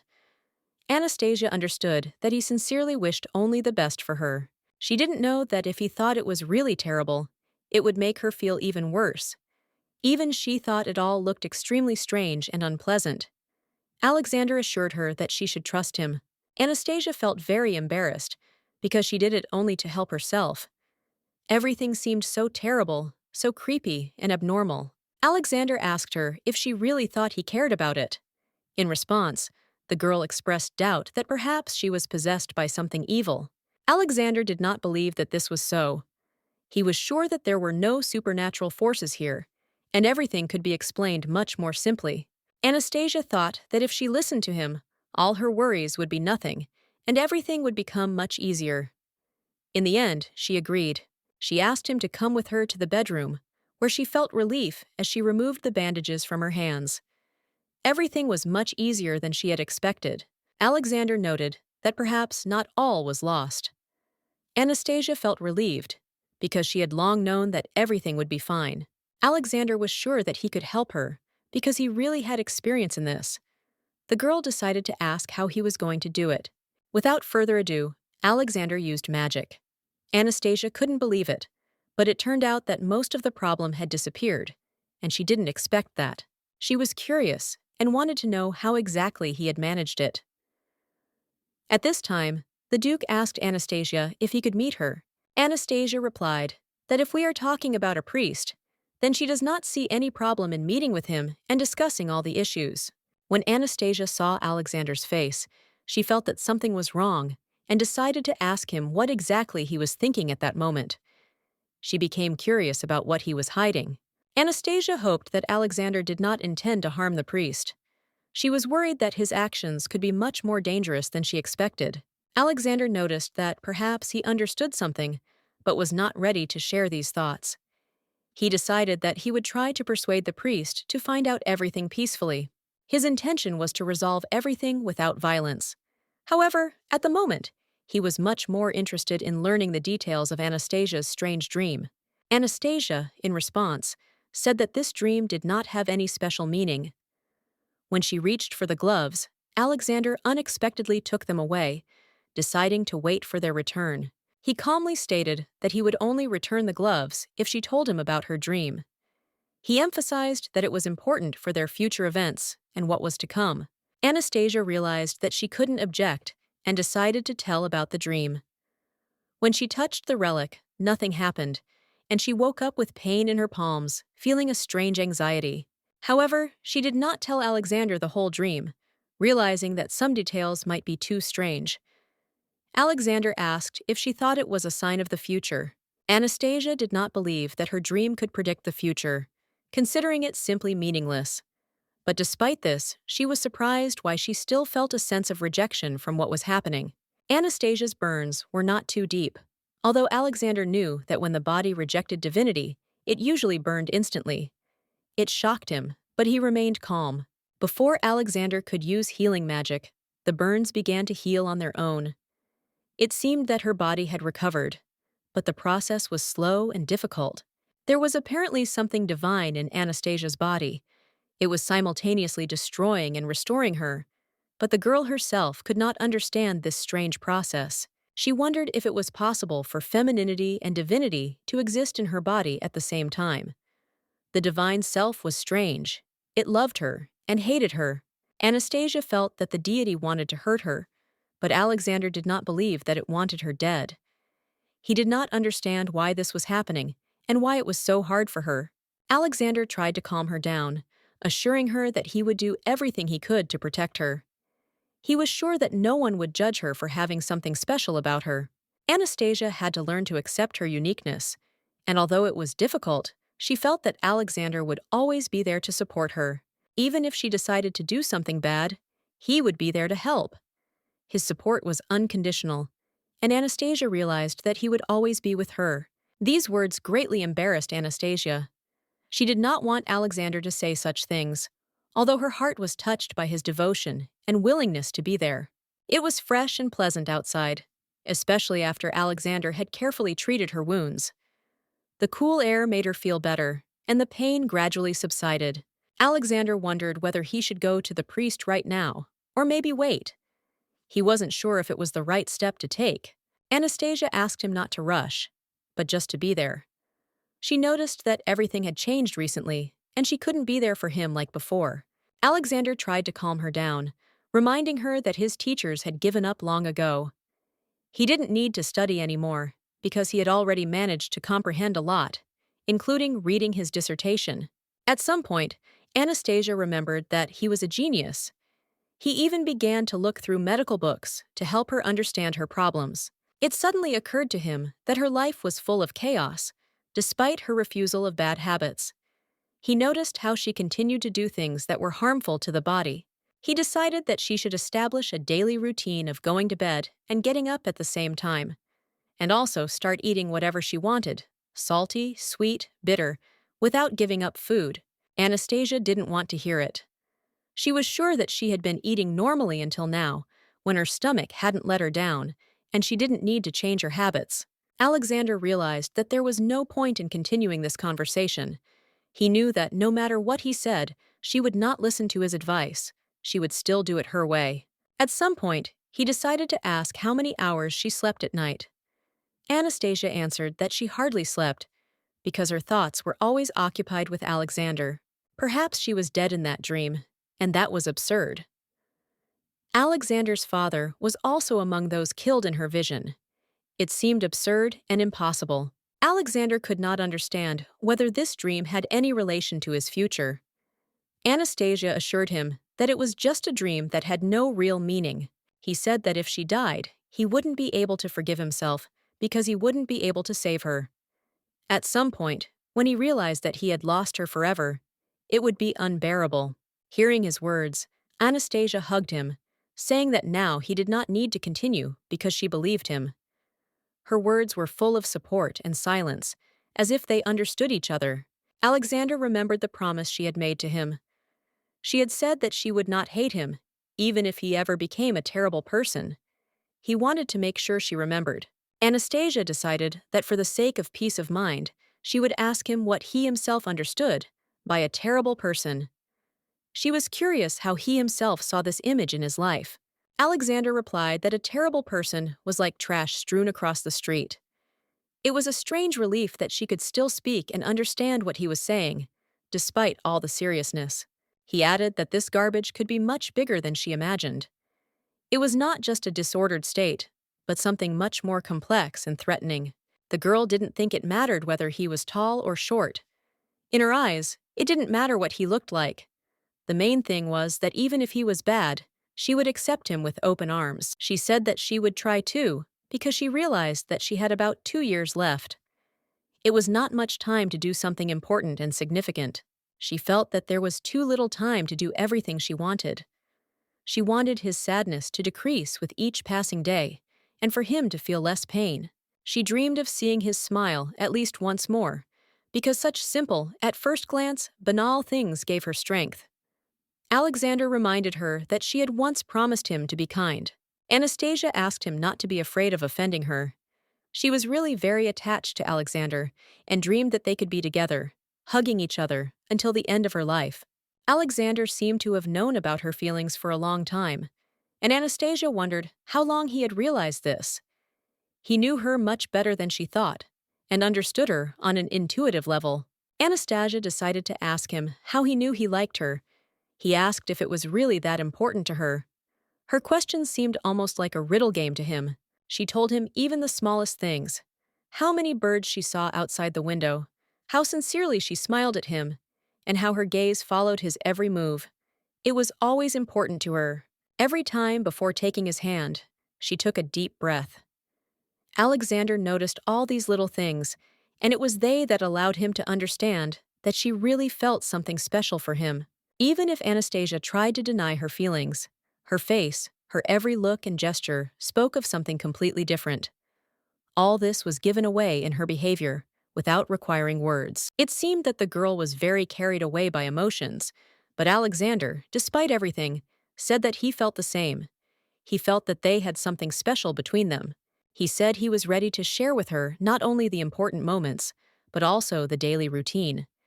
It would be enough for him to just see her happy. That would be enough. Alexander often thought about how ideal it would be if she didn't know about all his mistakes. The lady hoped that everything that was happening was not just part of a dream. Alexander had no idea how much he could love Anastasia. Once he was with her, he realized that his feelings were much deeper than he had ever imagined. Amazingly, everything remained in its place, and it was as if only one event had made the world around them more beautiful and brighter. It was something unusual and important for both of them. Besides, the old storylines have long since changed, because in this case, Alexander did not fall in love with Olga at first sight. He went through a different path, not so obvious and fast. Instead, he told her that he would always be there for her no matter what she did, that he would support her no matter what she did, and that she would change for him. Anastasia had to at least try to fight what was destined. She could resist fate, try to change the course of events, but it was not easy. Alexander decided it was time to go, and she should rest and eat. He said he would return tomorrow with medicine that would help her feel better and recover. Anastasia, curious, asked if he meant that awful soup she disliked so much. She didn't really want to deal with him again, but she was ready for him. The lady said that she would never eat it, deciding that it was not the best idea. So the young man, without wasting any time, suggested that they go for a walk after that. If she felt well, they could go to the outlying areas of the capital. Sometimes, of course, it is worth allowing yourself such small pleasures as this. He knew exactly how to please her. The archbishop greeted the gentleman with joy, especially since he decided to visit the temple in person, which always brought special joy. Alexander noted that they had not seen each other for a long time and apologized for not coming so often. The man, without taking offense, replied that this was quite natural, since the gentleman was busy. The archbishop was sure that God saw the sincere faith and devotion of the Magnus family. He was convinced that the duke always showed concern for his family, despite the difficulties. However, it was not only about faith and devotion. The most important thing was the donations. Before they started helping the temple, the situation was completely different, and one could only dream of luxury. The archbishop suggested looking around. The temple had been completely restored, thanks to the generosity of Duke Magnus. It was noticeable. Every detail spoke of new possibilities, but the archbishop went to get that painting himself. It was a real work of art, very ancient and valuable. He was sure that this work was worth a lot of effort. The gentleman was sure that the duke had already heard about this painting, so Alexander decided to take a closer look at it. It was truly an impressive work of art. Alexander, noticing the interest in other paintings, thought it would be interesting to look at them too. The archbishop noted that the gentleman really had a keen eye. The archbishop suggested looking at the works brought from Songchahan. One of them was connected with a tragic story 500 years ago. A girl who grabbed the sacred cloth died. This event became a legend, and every time he remembered it, Alexander felt sad. He could not help but ask the archbishop why such a tragedy had happened. The archbishop thought about it, saying that perhaps something dark and terrible had attracted the girl's attention, making her unable to bear the divine radiance. It was certainly a sad story. This young man was an example for everyone. His talent was immeasurable. Despite his colossal wealth, which exceeded the wealth of the entire empire, he remained sincere and modest. This man always showed respect to those around him, regardless of their social status. He would be the ideal messenger of God himself on earth. Lucretia approached the archbishop and reminded him that he wanted to see the master. The man was glad because he had finally come, and the meeting promised to be important. The archbishop thought that without any introductions, he already knew about the dear guest, because rumors about him had long reached his ears, and now all that remained was to meet him in person. The archbishop insisted that the priest greet him properly, but instead the priest suddenly ran away. It seemed so unexpected that everyone around froze. The gentleman apologized, somewhat confused, explaining that the priest was not such an ignorant person as he seemed. It was just that his health had deteriorated significantly recently. He went on to explain that his illness had made him less receptive to events, so his reaction was unexpected and even strange to those around him. Coming closer, the gentleman carefully asked if he seemed rude to him. He was worried that perhaps his words could offend someone, although he himself did not feel rude. Lucretia, noticing his approach, shouted at him not to come near. He was sure that Alexander was deliberately provoking him, but Alexander himself did not notice anything reprehensible about himself. Alexander knew that the duke could be an extremely dangerous man, even if someone just accidentally irritated him. He could kill at any moment, and his rage was always destructive. Alexander asked if he had any proof that he was the murderer. Lucretia followed him closely and found out that everyone who tried to find out the truth disappeared or went crazy. The duke did not understand what he was talking about. He asked Alexander to wait a little. He assured him that he would soon get to the truth himself, and soon they would both see how right he was in his suspicions. Alexander didn't want to overdo it, but deep down he felt he couldn't just stop. His desire to get to the bottom of this matter was stronger than his warnings and doubts. The priest thought that Alexander could actually kill him right there on the spot. However, Alexander himself decided that if he succeeded, he would do it in the most painful way. Anastasia was shocked that there were many more ingredients in their preparation than the previous time. She did not expect such a change and could not understand why it was necessary. Alexander confirmed her assumption, adding that not only the quantity, but also the quality of the ingredients had been changed. He said that this was a necessary step to achieve the desired effect. The girl didn't agree with this. She thought he shouldn't have done it, because he just wanted her to stay in his circle longer. But this drug turned out to be the only thing that could help. Anastasia knew she couldn't refuse him. When he looked at her with that innocent look, she couldn't say no. His eyes made her lose her will. The girl still felt an unpleasant taste in her mouth that did not go away. Alexander noticed that she had eaten almost a dozen chocolate bars, and now she felt sick. The taste was so bad that even chocolate couldn't overcome it. It prevented her from enjoying ordinary things. Every breath she took was filled with this taste. However, after taking the medicine, she felt a little better for a while. Although her condition did not change much, she still felt more cheerful than before. Her hands were still shaking, but as she thought about it, she heard Alexander calling out to her, his voice clear, as if he was trying to wake her up. Yesterday, he was in the temple. Anastasia was very surprised when she asked him if the priest called him a murderer. This question worried her, although she could not understand its meaning. She did not understand why the master spoke like that. He said that the priest considered him too radical, and conversation with him was impossible because he believed that the master saw the future. Alexander had no doubt that his destiny would inevitably lead to him becoming a murderer. This was his confident opinion, and he saw nothing unusual in it. Anastasia considered his thoughts complete nonsense and asked him to look at her. She could not believe these prophecies and simply did not understand why he was talking like that. Anastasia trusted him, and it was not connected with her personal feelings. She was sure that what the priest said would never become reality, would not happen. He certainly wasn't perfect, but he was trying to improve. Anastasia decided to support him and do everything so that his efforts wouldn't be in vain. Alexander was so glad he had her. Deep down, he knew that all his troubles and mistakes would come back someday. But for now, he was happy with this moment. Anastasia was also happy, but there was a worrying moment in her soul. He didn't kill that guy only because he didn't want to disappoint her, to fall in her eyes. Anastasia was surprised by his actions, but still decided to praise him. She understood that he hoped for her approval, but she did not think that such an action was worthy of praise. Alexander hoped that she would understand him. At that moment, Irina approached the lady, interrupting their short conversation. The lady had said that she was going on a long journey.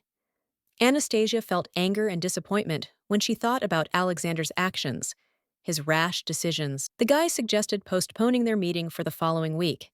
He explained that he had important matters to resolve with his father, and it could not be delayed. He should have informed about this in advance. Anastasia did not quite understand why His Majesty the Emperor was calling the Duke, but it worried her. Anastasia couldn't understand why he decided to discuss it right after he took the medicine. Alexander didn't think she could react to it like that, and if he had said it earlier, everything could have been different. In fact, she had taken the medicine in anticipation of their date, confident in the sincerity of his intentions. It had been a moment of hope and anticipation that she had not expected to be marred. In the original version of the plot, it was often mentioned that the emperor was dependent on the Duke's family, but Anastasia could never have imagined that this would somehow affect her fate or influence her life. Despite this, she decided not to stop and find a new place to meet. At that moment, a maid came running to her, who said that a letter had arrived from the mistress, and it needed to be read urgently.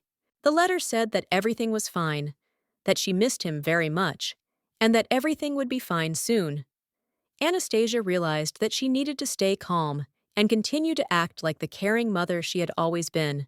Everyone around her was looking for ways to find a cure for her illness, and so meetings with them were impossible in the near future.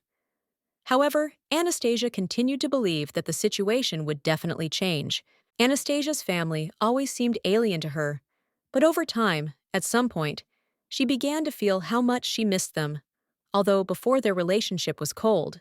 As for the main character's real family, she never felt close to them. did not know their love and care.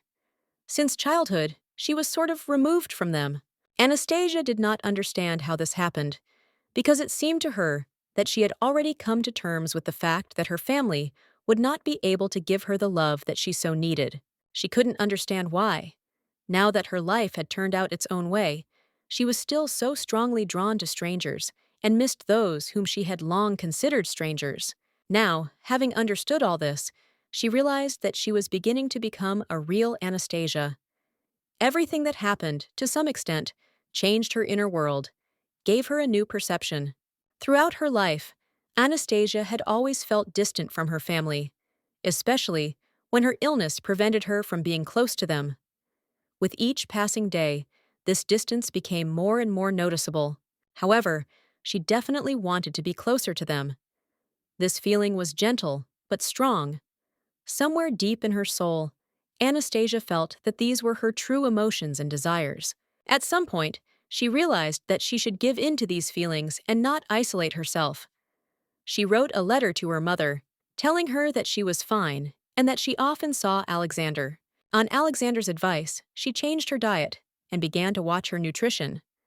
Now she often sat at the table of the Duke's family, where she was served only green dishes. Lately, Anastasia has become madly in love with chocolate. Thoughts about finding a good pastry chef now visit her almost every day, and the desire is becoming stronger. When the letter was ready, the mistress put her signature on it, and the maid could take it and send it. Everything was decided, and all she had to do was wait for an answer. The lady thought about whether she should write to her brother and father. After all, her relationship with them was not simple, and she was not sure whether her mother knew about their last conversation. Their last meeting had ended on a bad note, and Anastasia didn't know if they were aware of what had happened. However, she was sure that they were still upset about it. Anastasia's behavior was too impulsive, which was explained by her fear of being left alone in an unfamiliar house, far from her familiar surroundings, and the support of loved ones. She couldn't forget about it, and after thinking about it, she decided that she needed to write. The whole evening and night were spent trying to express all her thoughts in a letter that was supposed to change something. In the morning, when she woke up, she felt extremely sleepy, as she had hardly slept. But despite her fatigue, she managed to finish the letter, although it was already late when she finally finished it. Anastasia thought that 10 pages was too much for a letter, but Irina, the maid, thought that her parents would like this letter. She thought it was quite informative. The maid also asked if Alexander had said that he would not be able to come today.